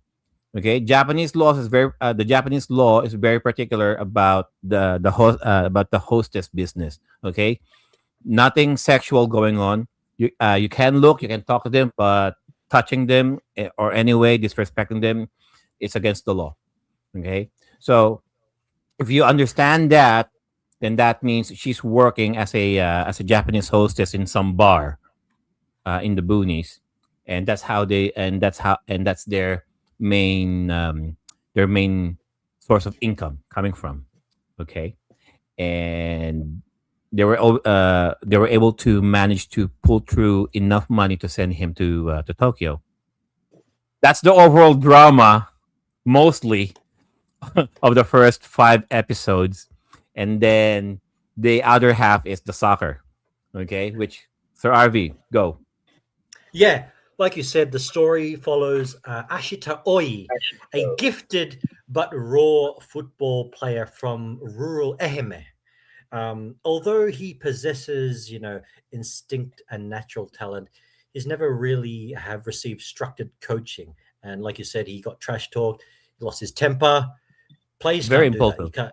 Yeah, but you can't do that, despite what he said, which is, very. The goalkeeper knew what It he was was very doing. personal. Yeah. Yeah, he knew what he was doing, and so there was actually a scout there. It catches the attention of Fukuda. He was a former professional player, football player, and now youth Again. coach for Tokyo City Esperion Football Club, one of Japan's premier football academies. Fukuda invites Ashito to Tokyo to compete for a place. It's a call out to try out. So it's a tryout to be on the team. Like you said, his family doesn't really earn much, so he wants to go, but he doesn't want to, like, if it means being bankrupt and putting their family under this stress, he doesn't want to do it. But if you look, I think past episode 5, you find out that I believe they own that the bar that they work at. It's actually owned by them. They So own the it's bar. so the mother and his brother No, work there. I think the brother just works there. I mean, to my not because um both the mom and the brother I'm not sure if they're working part time there because the mom also works during nights as well. Oh, okay, fair enough. I Yeah, thought because at that one episode when he got the letter of acceptance, she was Hmm. walking from work. Yes. Oh, okay. So yeah, There's so past that episode where he gets a letter of acceptance. This is the letter of acceptance from Esperion, Tokyo City Esperion FC to Ashita Tokyo Oi, and Experience. Yeah. saying where he says, "Yep, you're accepted. Awesome." Um, he then has to speak to the mum. Has to speak to this girl who's the sister From the of team. from the team, the sister of the manager Fukuda, Yep. Yeah. and they kind of explain the finances, how much it would take for him to live there and whatnot. I think I watched up to episode 20. So if you go Oh, shit. past, if you Oh, go shit. past like, Wow. if you go past like, Even it's more really than me. good. All right. Mm. If you go past, I think episode maybe 12 or 13, it starts the romance kind of starts, which I can see. interesting. I can see it happening. Actually, Yeah, it's right So there. it's right there. It's very interesting. But yeah, what about you, Sumak? What were your thoughts on this anime? Actually, Ashito, okay. Ashito reminds me of myself. Hmm. He's the typical, he acts before he thinks. That's me. Impulsive. Yes, That's We've all my been there. personality, we've right? all been there. Yeah. He's the loud dude, overconfident protagonist. Um, he believes that he's a great player. Uh, also, actually, he's not arrogant. For me, he's not arrogant. He's just incredibly passionate Confident. dude. It's just passionate about football. That's it. In nakikita ko kay Ashe to. I mean, he knows he's skilled, but he's also aware that there are other Mm. more skilled players out there. So he's not thinking so overly about himself. He's just like he knows he can play, but he's also aware that there are other players who are actually better than him. Hmm. Also, we have the was it the training wherein he was trying to control the ball, Oh yeah. hit the dude. Is it the same as the giant killing training or what? Are they the same? No, no, No. no. Okay. Yeah, the training that they did here was different. Yeah. Mm, Okay. So yeah. mm. What I like Uh, also is you find out later on he has some special skill. Maybe Sojo, you want to touch on oh my God. Okay. So okay, are we talking about that? Okay. it? Okay, go. Special skill. Mm. Special skill. So basically, I think you referred it to one time as an ultra instinct that made me chuckle. Ultra Instinct from Dragon Let's call Ball. it ultra instinct. Let's call it ultra Let's instinct. call it Ultra Instinct anyway.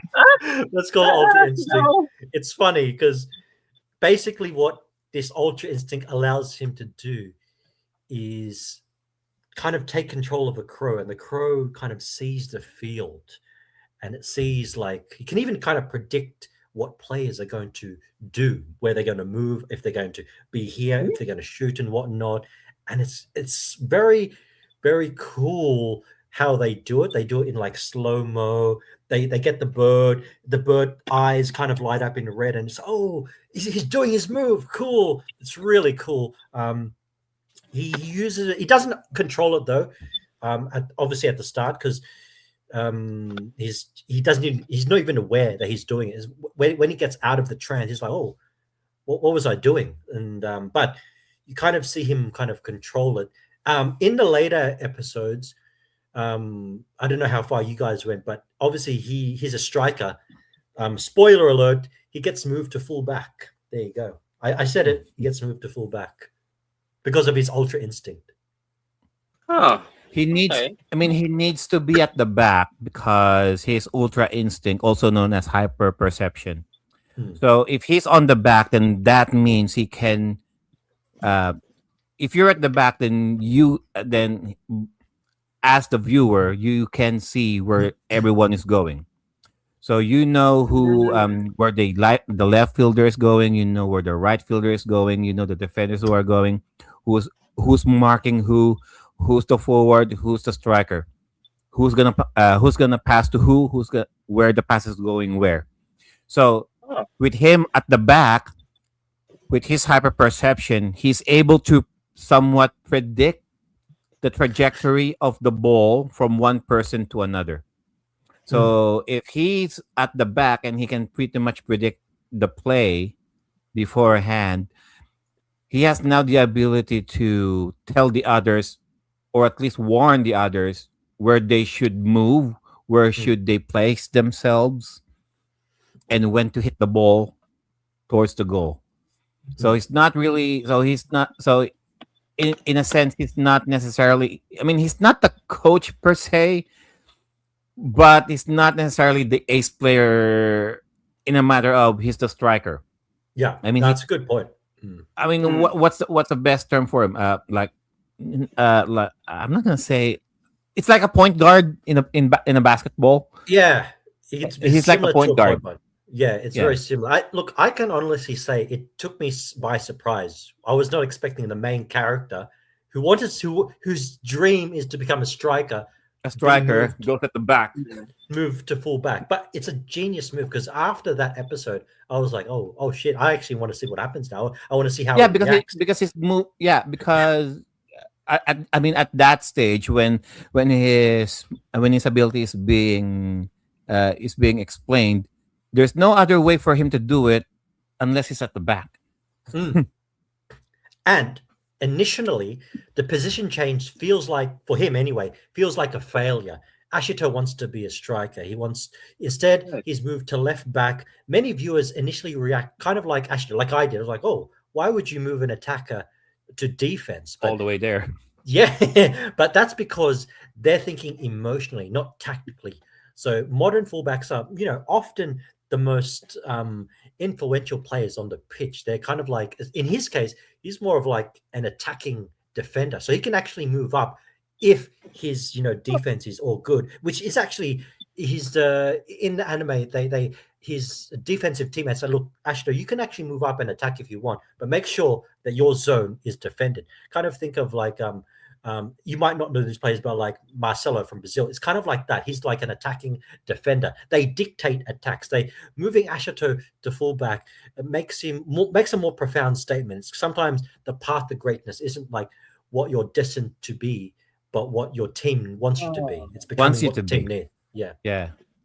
Because again, soccer is being played by 11 people, which is it's mentioned not just in a the striker. Okay. I mean, for the striker to have the ball, you need to have the other 10 supporting you, getting you the ball. Okay. This So anime does a really good job. This anime does a really good job. You need a defender, you need a full backer as well. It does a really good job of showing the other positions as well. So you see the striker, you see the midfielder, you see the defense and whatnot. But all right, like you said, yeah. Sir Arvi is mentioning this. Out of all of the animes that we have so far, this is the only anime that really taught me the importance of every position. Yeah, there you go. Because with the other animes, they keep just saying goalkeeper there, left fielder there, right fielder there. Oh, sure, okay, fine. But in this, they really tell you the importance of each field. Again, something you know something every day just by watching anime. Another character that I enjoyed watching, or the relationship anyway, was between Ashito and the manager, the one that scouted him, Tatsuya Fukuda, the manager. He represents kind of like a modern coaching. He's demanding but patient. He's a visionary, if you will. Rather than asking, can you score goals, he asks, can you play football with other people? This coaching kind of reflects like more elite coaching, different levels. So whereas like the other animes, it's kind of like, okay, pass it to this guy, he'll score for you. Pass it to Axel Blaze, and he'll do the fire tornado, and he'll win us the game. Whereas this game, it's very tactical. That's why I really enjoyed it as well. But yeah, so Mark, your thoughts? I have a question. So did Ashito just accepted the changing of positions? That's it. Not at first. No violent reaction. Not at first. I mean, he did question it. Yeah. Oh, I think if I remember, he was kind of bit speechless that he kind of walked off. He didn't come back to the dorm, and then I can't remember her name, but the girl had to go find him, and then he cooked him a meal, and then he kind of saw the bigger picture, if you will. Like, oh, okay, this is benefiting the whole team. The best I can describe this in a matter of basketball terms, he's not the Jordan of the team. If anything, he plays more like a Scottie Pippen or a Dennis Rodman. Yeah, that's good. Good analogy. Yeah, actually. because Jordan, the striker, right? For him to get the ball, you need Scottie, you need Dennis to get the ball first, to direct the ball towards you. And this is actually his role, that he eventually got used to it. Not at first, of course, because he was pretty green about his ability. In the later episodes, when he was able to master it a little bit more and more, that's why he was relegated all the way at the back. So he has to direct the traffic in a way. Well, actually, I remember he did play forward for the first maybe couple games. The manager was like, okay, we're only going to let him play forward for the couple games, but then I'm going to tell him, hey, you're going to be moved to full back, because that's where his best potential can be released. Because again, he has ultra instinct. Yeah, because whenever he goes to a trance, the coach can tell, oh shit, he's doing the thing. he's doing the hocus pocus thing. Cool, it looks really cool. Did you like the animation styles that they did of that Sergio when they kind of when he did those kind of moves? Okay, so are we talking about the ultra instinct that they did here? In comparison to the last title that we're going to talk about, because they did the ultra instinct there as well. I would say this one is a little bit more I would say because in Blue Lock you can because you can actually it's obvious that he's doing the hypersensitive thing. Mm. Here it's more natural. It's like a Oh, not change really of eye because color. whenever the scene goes like full view, like top view, whenever the scene goes top view, that's him actually analyzing the field. So that is that's the show's that's how the show is telling you that he's on hypersensitivity mode. Him going the scene going overhead, going okay, who's the player, where are they at, and then he's predicting the moves. Mm. That's how the show tells you. And Because in Blue also, Lock it's totally different, which we will talk mm, about later. and also for his teammates, they can kind of notice that he gets into this trance, and also the change in eye color. I think it's a yellow eye color he gets In yellow. when he goes in that trance.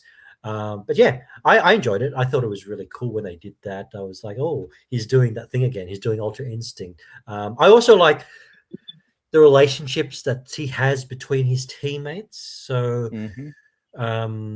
his dorm mate, the big guy, I can't remember his name, the big fella that teaches him to kill the ball, if you remember, to kill the ball. And so he learns a lot from his teammates, which is good. So you kind of see his arc learning, trying to get better, even though he's not the most, I guess, gifted or athletically gifted. He you can see him trying to improve, which is really cool. I like that aspect as well. Uh, I'm still at the part of Ashito and coach or Oh, his coach training, kicking the ball and stuff. And you guys are oh, telling me that oh, he is has that against the ultra wall? instinct already. Yeah. Yeah, Oh yeah. boy, You okay. know what? I'm Okay. I'm missing so much. The all right. There's one last thing I'm gonna say to this episode about this title. Ao Ashi. The drama with his family during the first 5 episodes. All right. I'm comfortable enough to say that got me. Okay, the drama between uh with the mom leaving that letter. I'm like, I'm the type of person who won't that I'm not really that good with confrontation anyway. So if I'm the parent, I would have done the same thing. I would lay everything on that letter. I'll uh, I'll say my thoughts. I'll say my goodbyes on the letter because I'm not sure what I would do if I'm telling it to you face to face. And Mm. and to me that's the most realistic thing that happened during the first 5 episodes. That I mean that drama. I mean he was trying to hold out. He's trying to be cheerful at when he was about to leave for Tokyo, and then by the time he got to that letter, Mm. every time like he cried he cried the hell out. I'm like, okay, I appreciate that because yeah, I'm a parent now, so I can me being a parent now, I understand the grind Mm. of the brother and the mom. That's all I can say. That's a That's all I can. really, really good point that you bring up, Sergio. It's actually something I was actually supposed to talk about previously, but I forgot about it. The I think the reason why it resonated with me was because I can see how hard they work. Like there's a lot of OFWs out there, and you can see how hard people work to kind of put their other family members, whether it's their son, daughter, in positions that will hopefully benefit them in the future. So I can kind of see why a lot of people would relate to it. Not only that, the anime itself is really nice. Like the animations are nice, and later on there's a romance aspect which is really cool. So those three Which we alone, will get the another arc Mm. there. the drama, Oh. the animation, and like for me, just the final note. I put this out of the five, number one for me. Number one. Even higher than Blue Realistic, Lock. Yeah, yes, I like Blue Lock though. realistically, for me, it's Aoashi above. Secondly is Giant Killing. Hmm. that's how Go. grounded this anime is for me. Of all the animes that we have, I think I want to finish first Aoashi Mm. and second is Giant Killing. Mm. Yun lang. Kasi Mm. for me this is what considered like the most realistic football anime. The most Yes. realistic, yes, Yes. in terms of relativity or relatedness to actual social norms, Mm. like Mm. actual people, what they're living through. This is the most realistic because because in Giant Killing, who goes to abroad just like that, Yeah. you know? It goes for. Kayo. I mean, Kayo. who runs like that multiple times and does not get tired? Okay, Oo nga. Who does Right. God hand? who has God hand? All right. Who does the fighting? Okay, okay. Right. Oh. Anyway, and our last anime for this episode, we'll talk about the latest one, the most modern one so far, which is Blue Lock. Blue All right. lock. So, Arby, what's Blue Lock all about? Yes. So some sports ask a simple question: how can we be the best team? Blue lock ask something completely different. Can the world's greatest striker be created through ruthless competition, like Squid Game, but not so much killing? That single philosophy shifts to change everything. Instead of celebrating teamwork, leadership, sacrifice, Blue Lock celebrates ambition, ego, Yeah, obsession. don't bring that the ball is your lover, the ball's your friend bullshit. No, No, no. don't It's bring all that about here. selfishness, adaptation, survival. For many viewers, like me, this is quite refreshing. It's different take. Like it's not like Captain Tsubasa or the animes that we've kind of talked about previously. This kind of represents a new modern. I like how they did it. I like how it's a fresh take. The premise is intentionally over the top.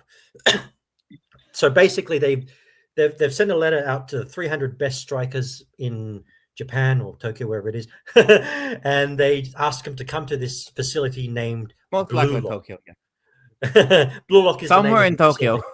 Somewhere in Tokyo, this Blue Lock facility is, and it consists Looks of like a pentagon, really. yeah, it's a pentagon basically. It's a Mm. pentagon, and basically, this is to Pentagon for create soccer. pentagon for soccer. Perfect. This is to create Japan's next greatest striker, the Messi, if you will, the Miti, Ronaldo. miti, miti, Actually, miti. maybe not so much Ronaldo. Ronaldo was a midfielder, but let's say Messi. Pele. Messi, Pele. So 300 teenagers, they're imprisoned in this facility. It's kind of like Big Brother meets Squid Game, but there's no killing.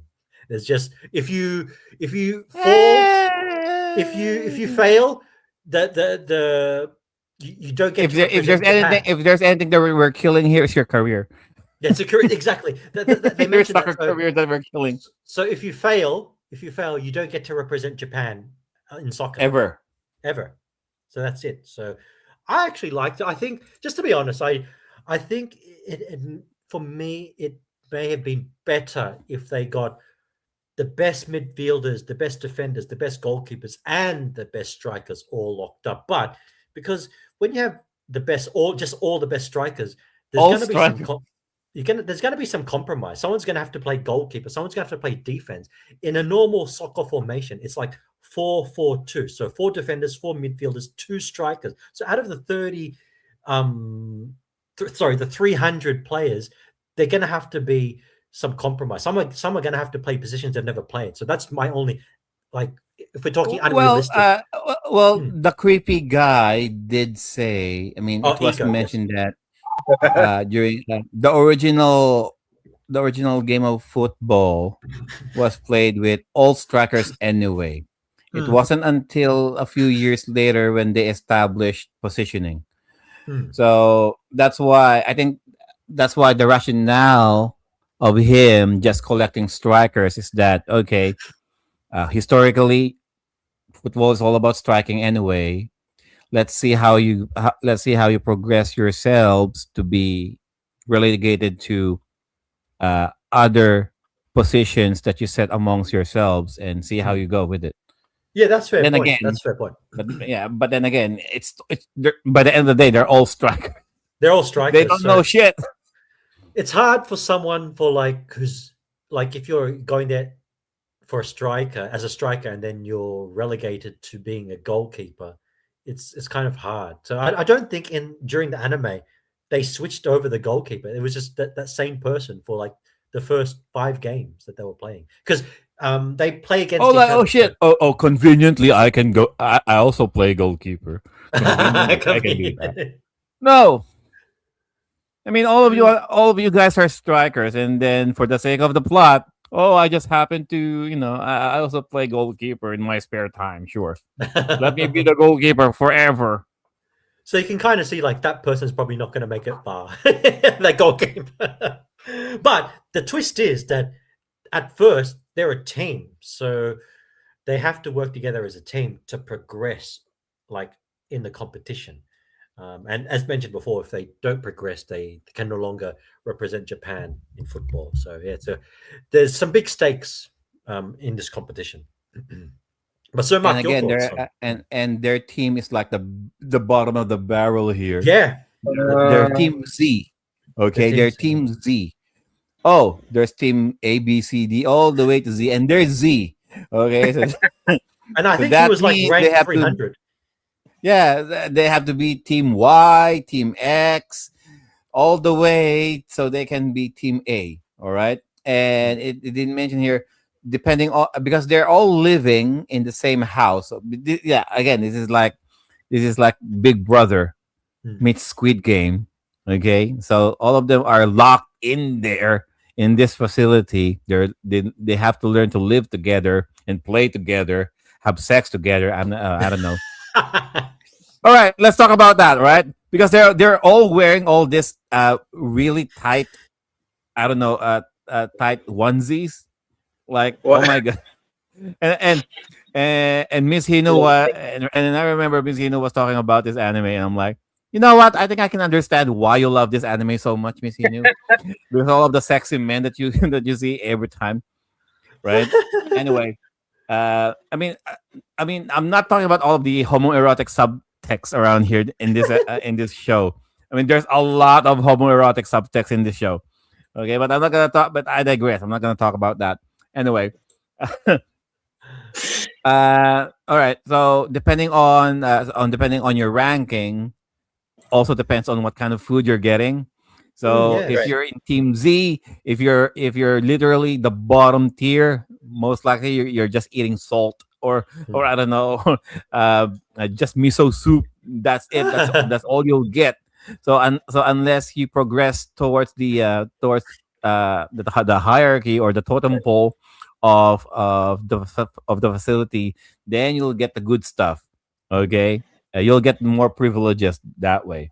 And the I think in the very first few episodes of the anime, it's like we're gonna score you depending on which team scores the most goals and who's the player who scored the most goals. So, for example, if we're on the same team, right, and and Sir Marky Mark scored 7 goals, so in the team, as far as team ranking, our team will be up there because our team has 7 goals.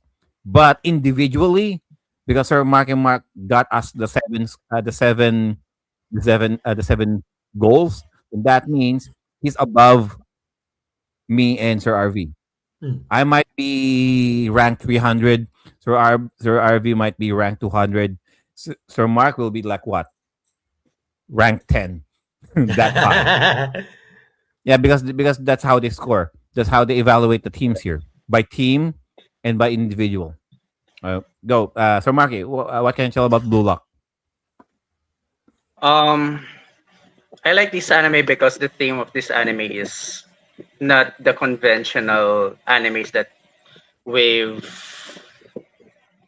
told earlier. So we have ego, They have like ambition, competition, self belief. So if you are a person, let's say you're a kind person, remember that if there's a white collar, there's a black collar. If there's a yin, there's a yang. So I'm like, the Blue Lock says like, forget teamwork, Yeah. Fuck teamwork. forget that shit. Okay, if you're shy, you will get trampled with people, or what you will get left alone or what. So I think I'm inspired by this anime. Like I'm getting there at my villain arc point of my life. So I'm inspired by this anime. I like it. It's refreshing. I agree with Sir Mark. I don't think someone who's like a Captain Tsubasa, like a nice person, could probably win this, because it really takes, unless you're really, really good, it would have to take someone selfish to kind of get up there. And just remember, Sir Mark is probably the best soccer player out of all of us, because he can do the Inferno Dragon shot, as showed in the but on a serious note, I think as Sergio mentioned previously, they're all guys, all in these kind of tight spandex, where they have really cool physiques. So I can see why Miss Hino would like it. She's not here to defend herself, so she can't really say she can't say no. But I mean, I think they're also. I mean, they're so tight. I mean, if every time every time they're drawn, like they're showing their backs towards the viewer, you can actually see the butt crack. Right. I mean, But I mean, God forbid, whatever jock straps that they're wearing, you cannot see their bulges there. You don't. It's just the butt cracks, really.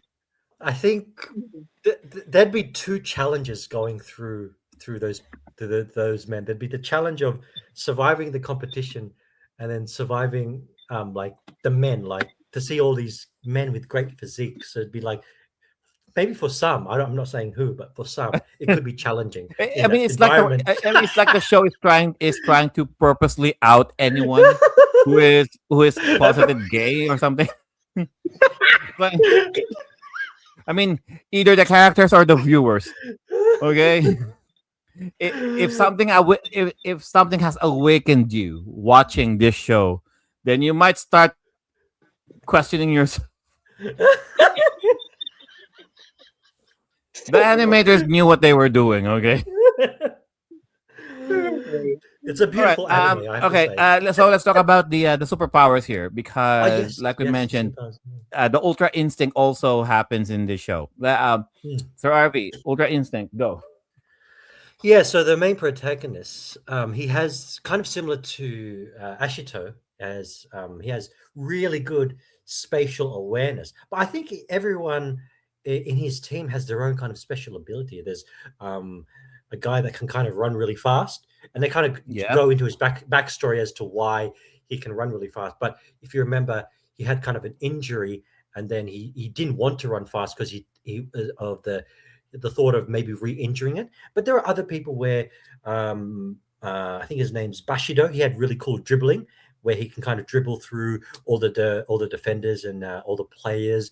But the main protagonist, he has kind of like a spatial awareness where he can see what players are going to do, where they're going to be, if they're going to shoot, and what's the best play for him. What's the play for him? Yeah, what's the best play for him? So that definitely comes in handy. That's kind of his special skill, Ultra Instinct, if you will.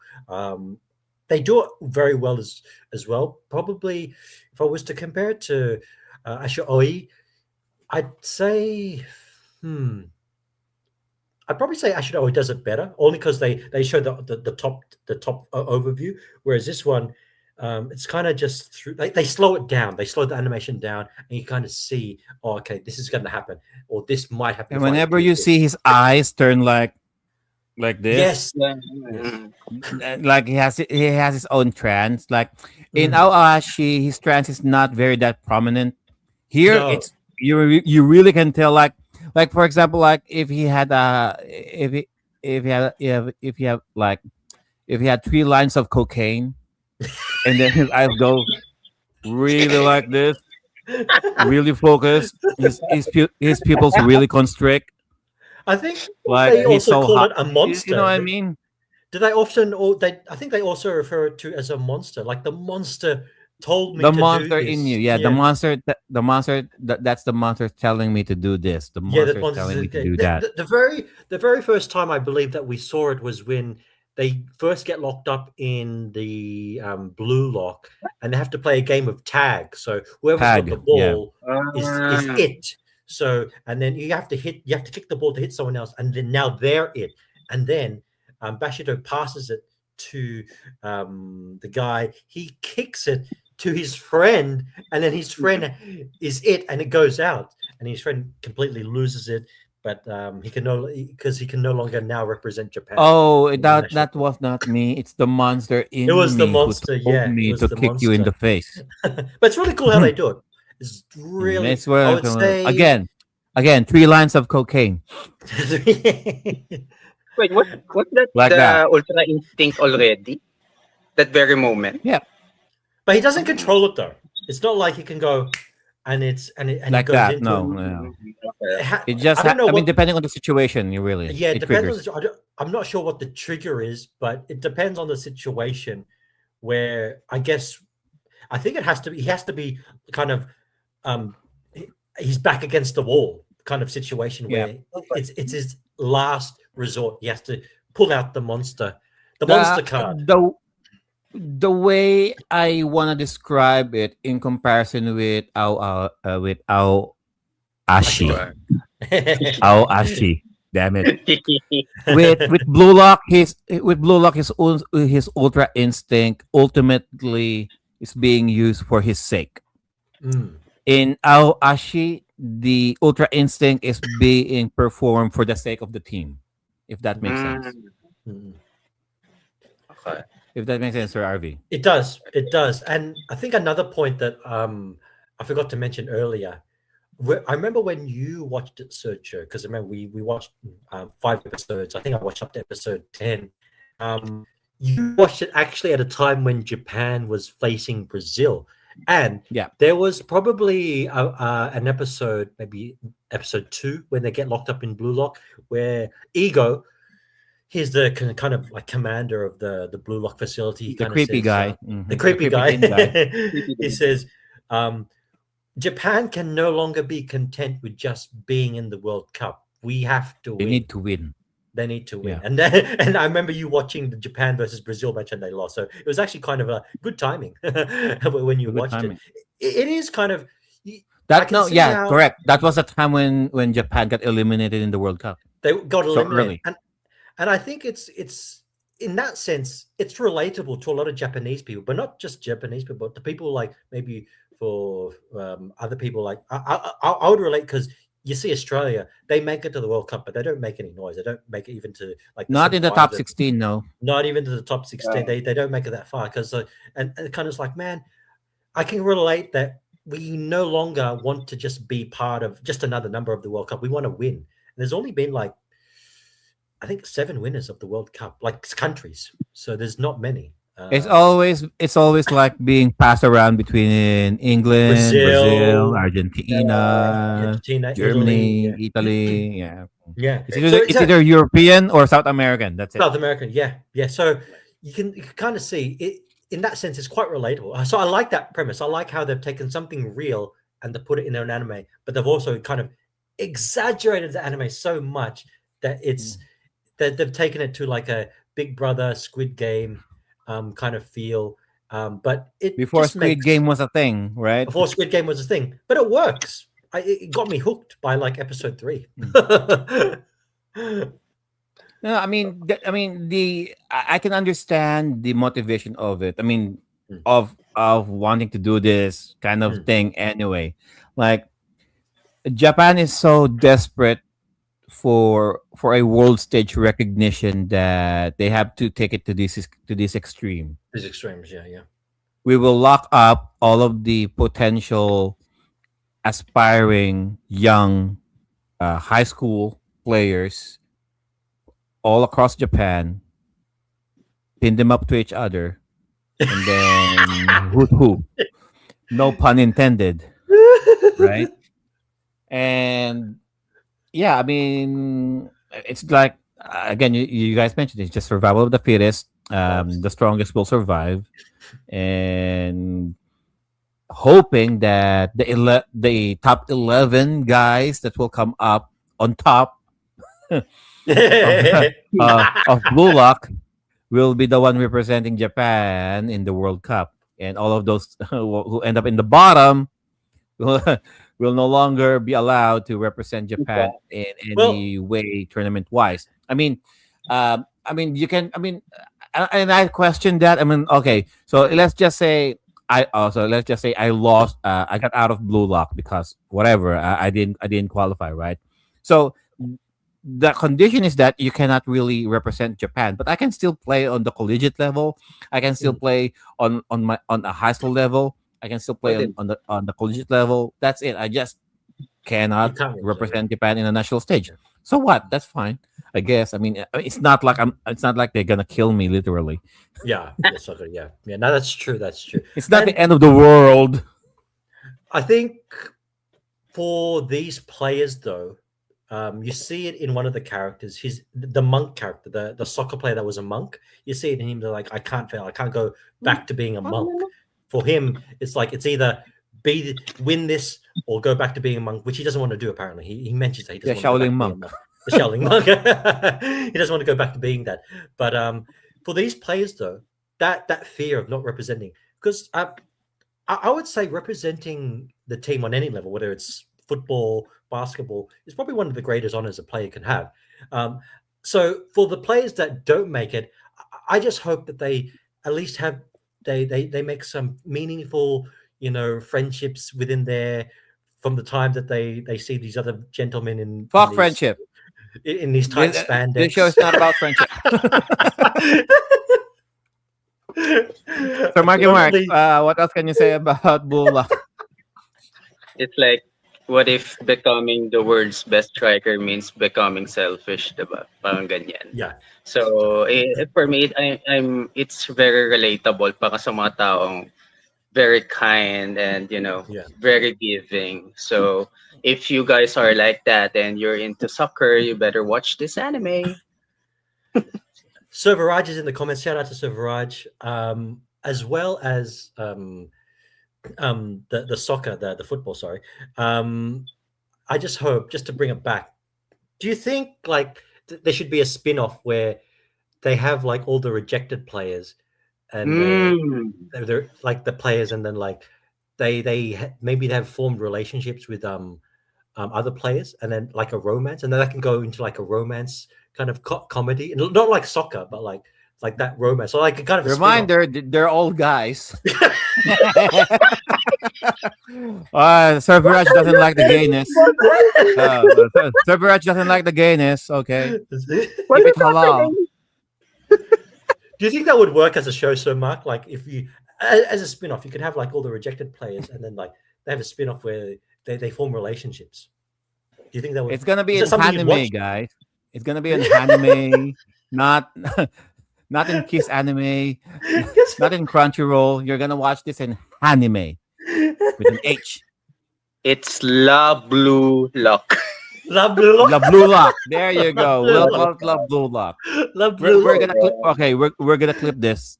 We're gonna clip this, and we're gonna call it La Blue Lock. Okay. Love Blue Lock. Let's start that. Let's start our own anime like that.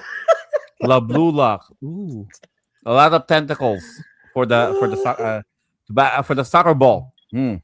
Where soccer comes second, not first. Not first. But no, in all seriousness, I enjoyed. Okay. Blue Lock. Okay. So answering the question, right? Okay.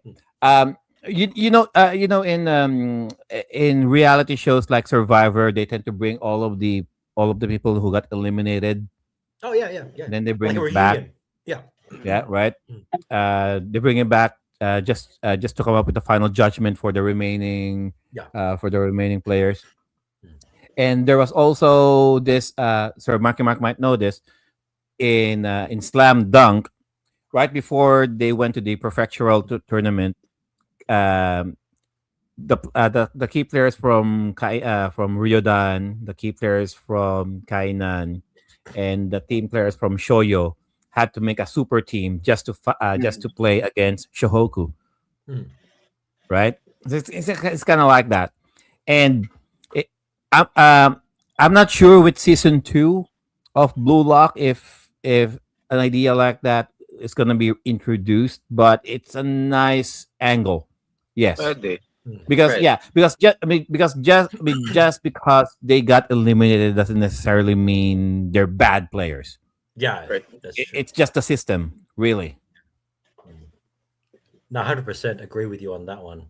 I think And for- say what you will about the romance, which we'll let Miss Hinu get into that.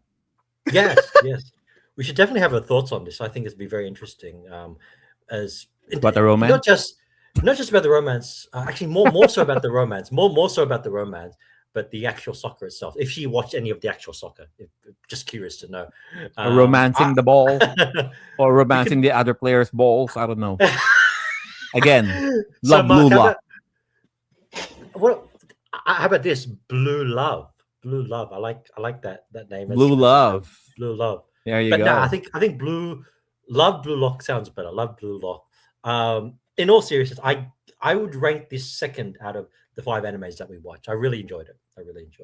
I would say it's a 8 out of 10.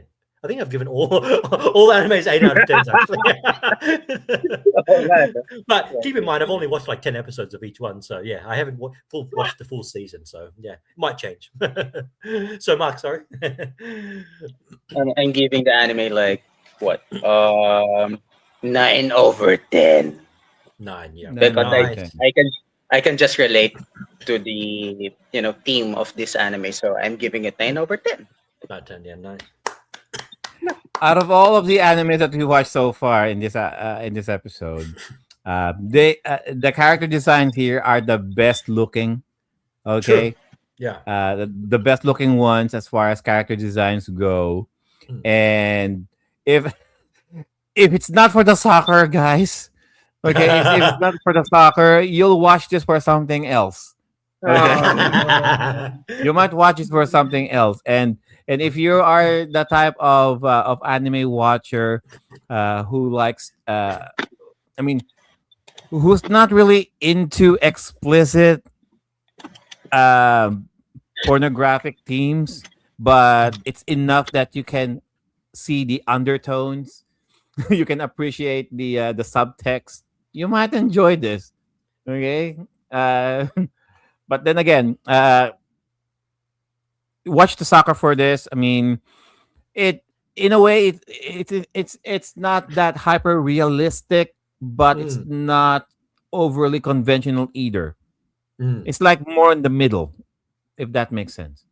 It has enough realism, and it has enough enough over exaggeratedness. It stays right in the middle. It's not as exaggerated as Inazuma 11, but it's not as grounded as Giant Killing either. Yeah, it's just right in the middle.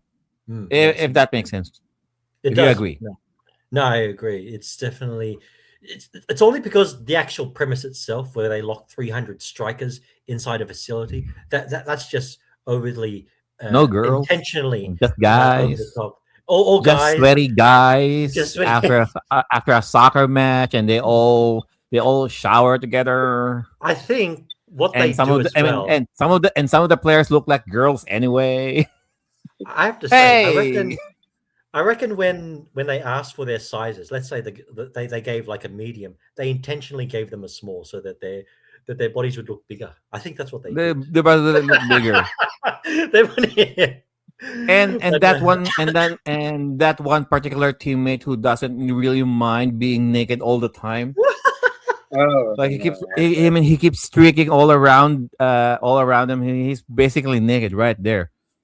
And God forbid, I mean, he's full frontal, but the show is not really showing his front. The show is just showing you at best just the butt. Yes, there are times when you see that.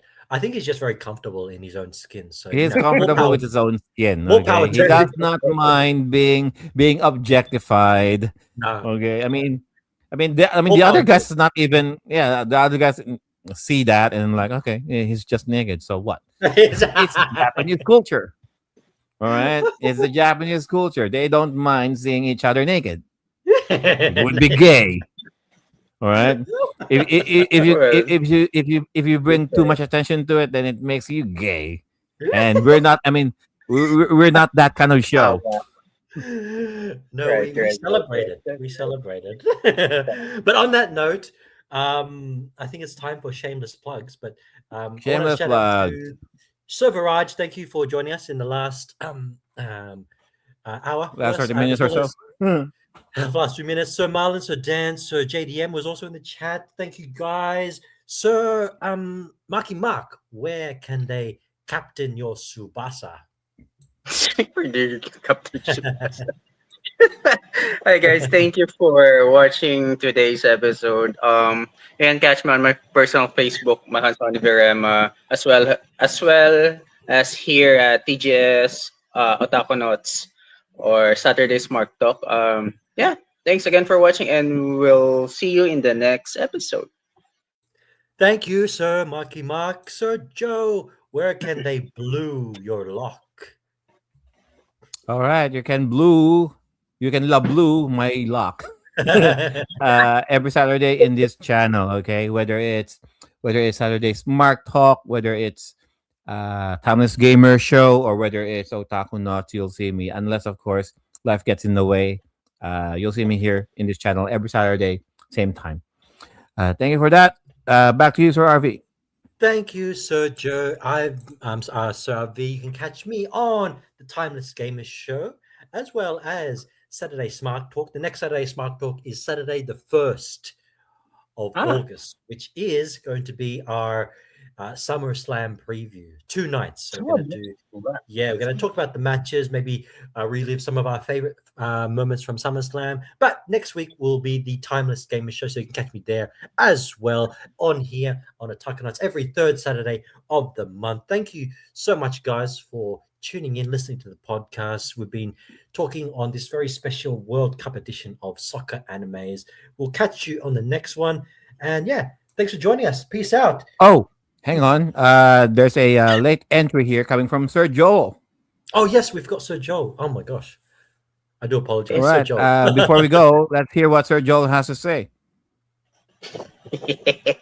Hello, everyone. This is Joel here on the Otakunauts podcast, here to discuss soccer anime. Well, I really didn't have all that much time to watch too many anime because things were really busy this week. As you can tell, I am not in attendance today, and I really apologize to our audience for that, but I am very happy that you guys are watching. I was only able to watch one anime for today's discussion, and that anime is called Blue Lock.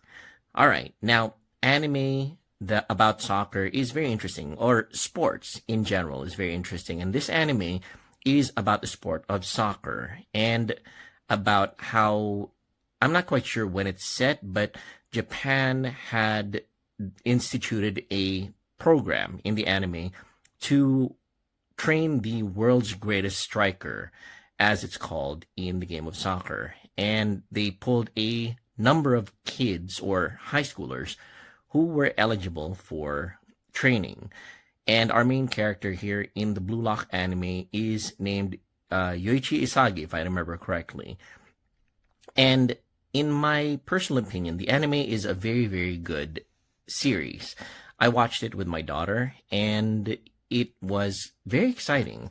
It didn't delve too much into the technicalities of soccer itself. I learned a little bit about the game.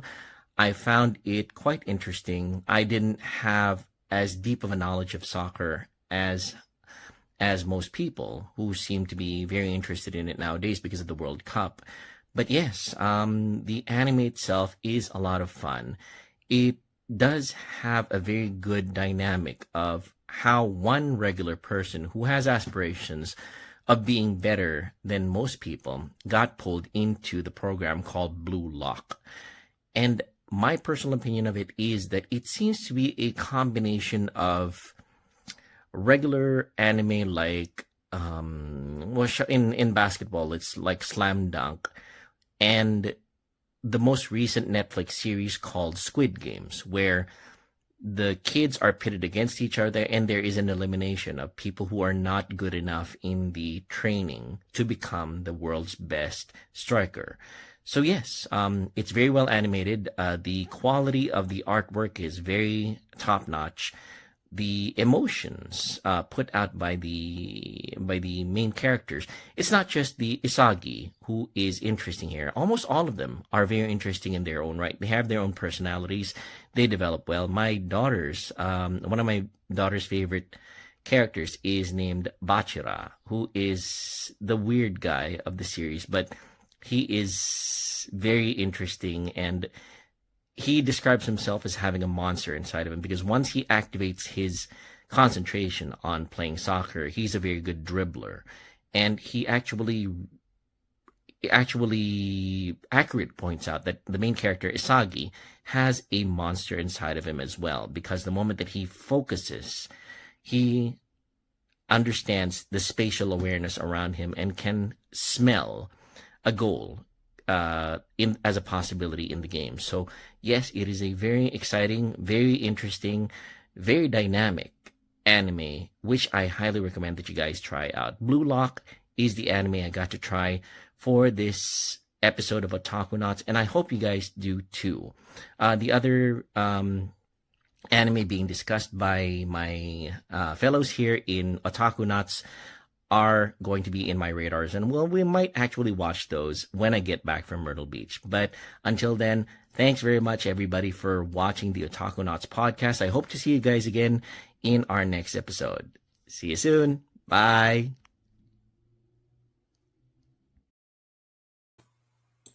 All right, so Sir Joel is right. The main character can smell the goal. Oh yes, he can smell the gold. And Yes. yeah, I mean, how could he not? I mean, a bunch of sweaty guys in tight spandex. I mean, eventually you know something. All right, that's the show, guys. La Blue Lock. La Blue Lock. La Blue Catch Lock, these in brought to you by Greece. Sir Marky Mark. There you go. Thanks, All right. guys. Catch you next time.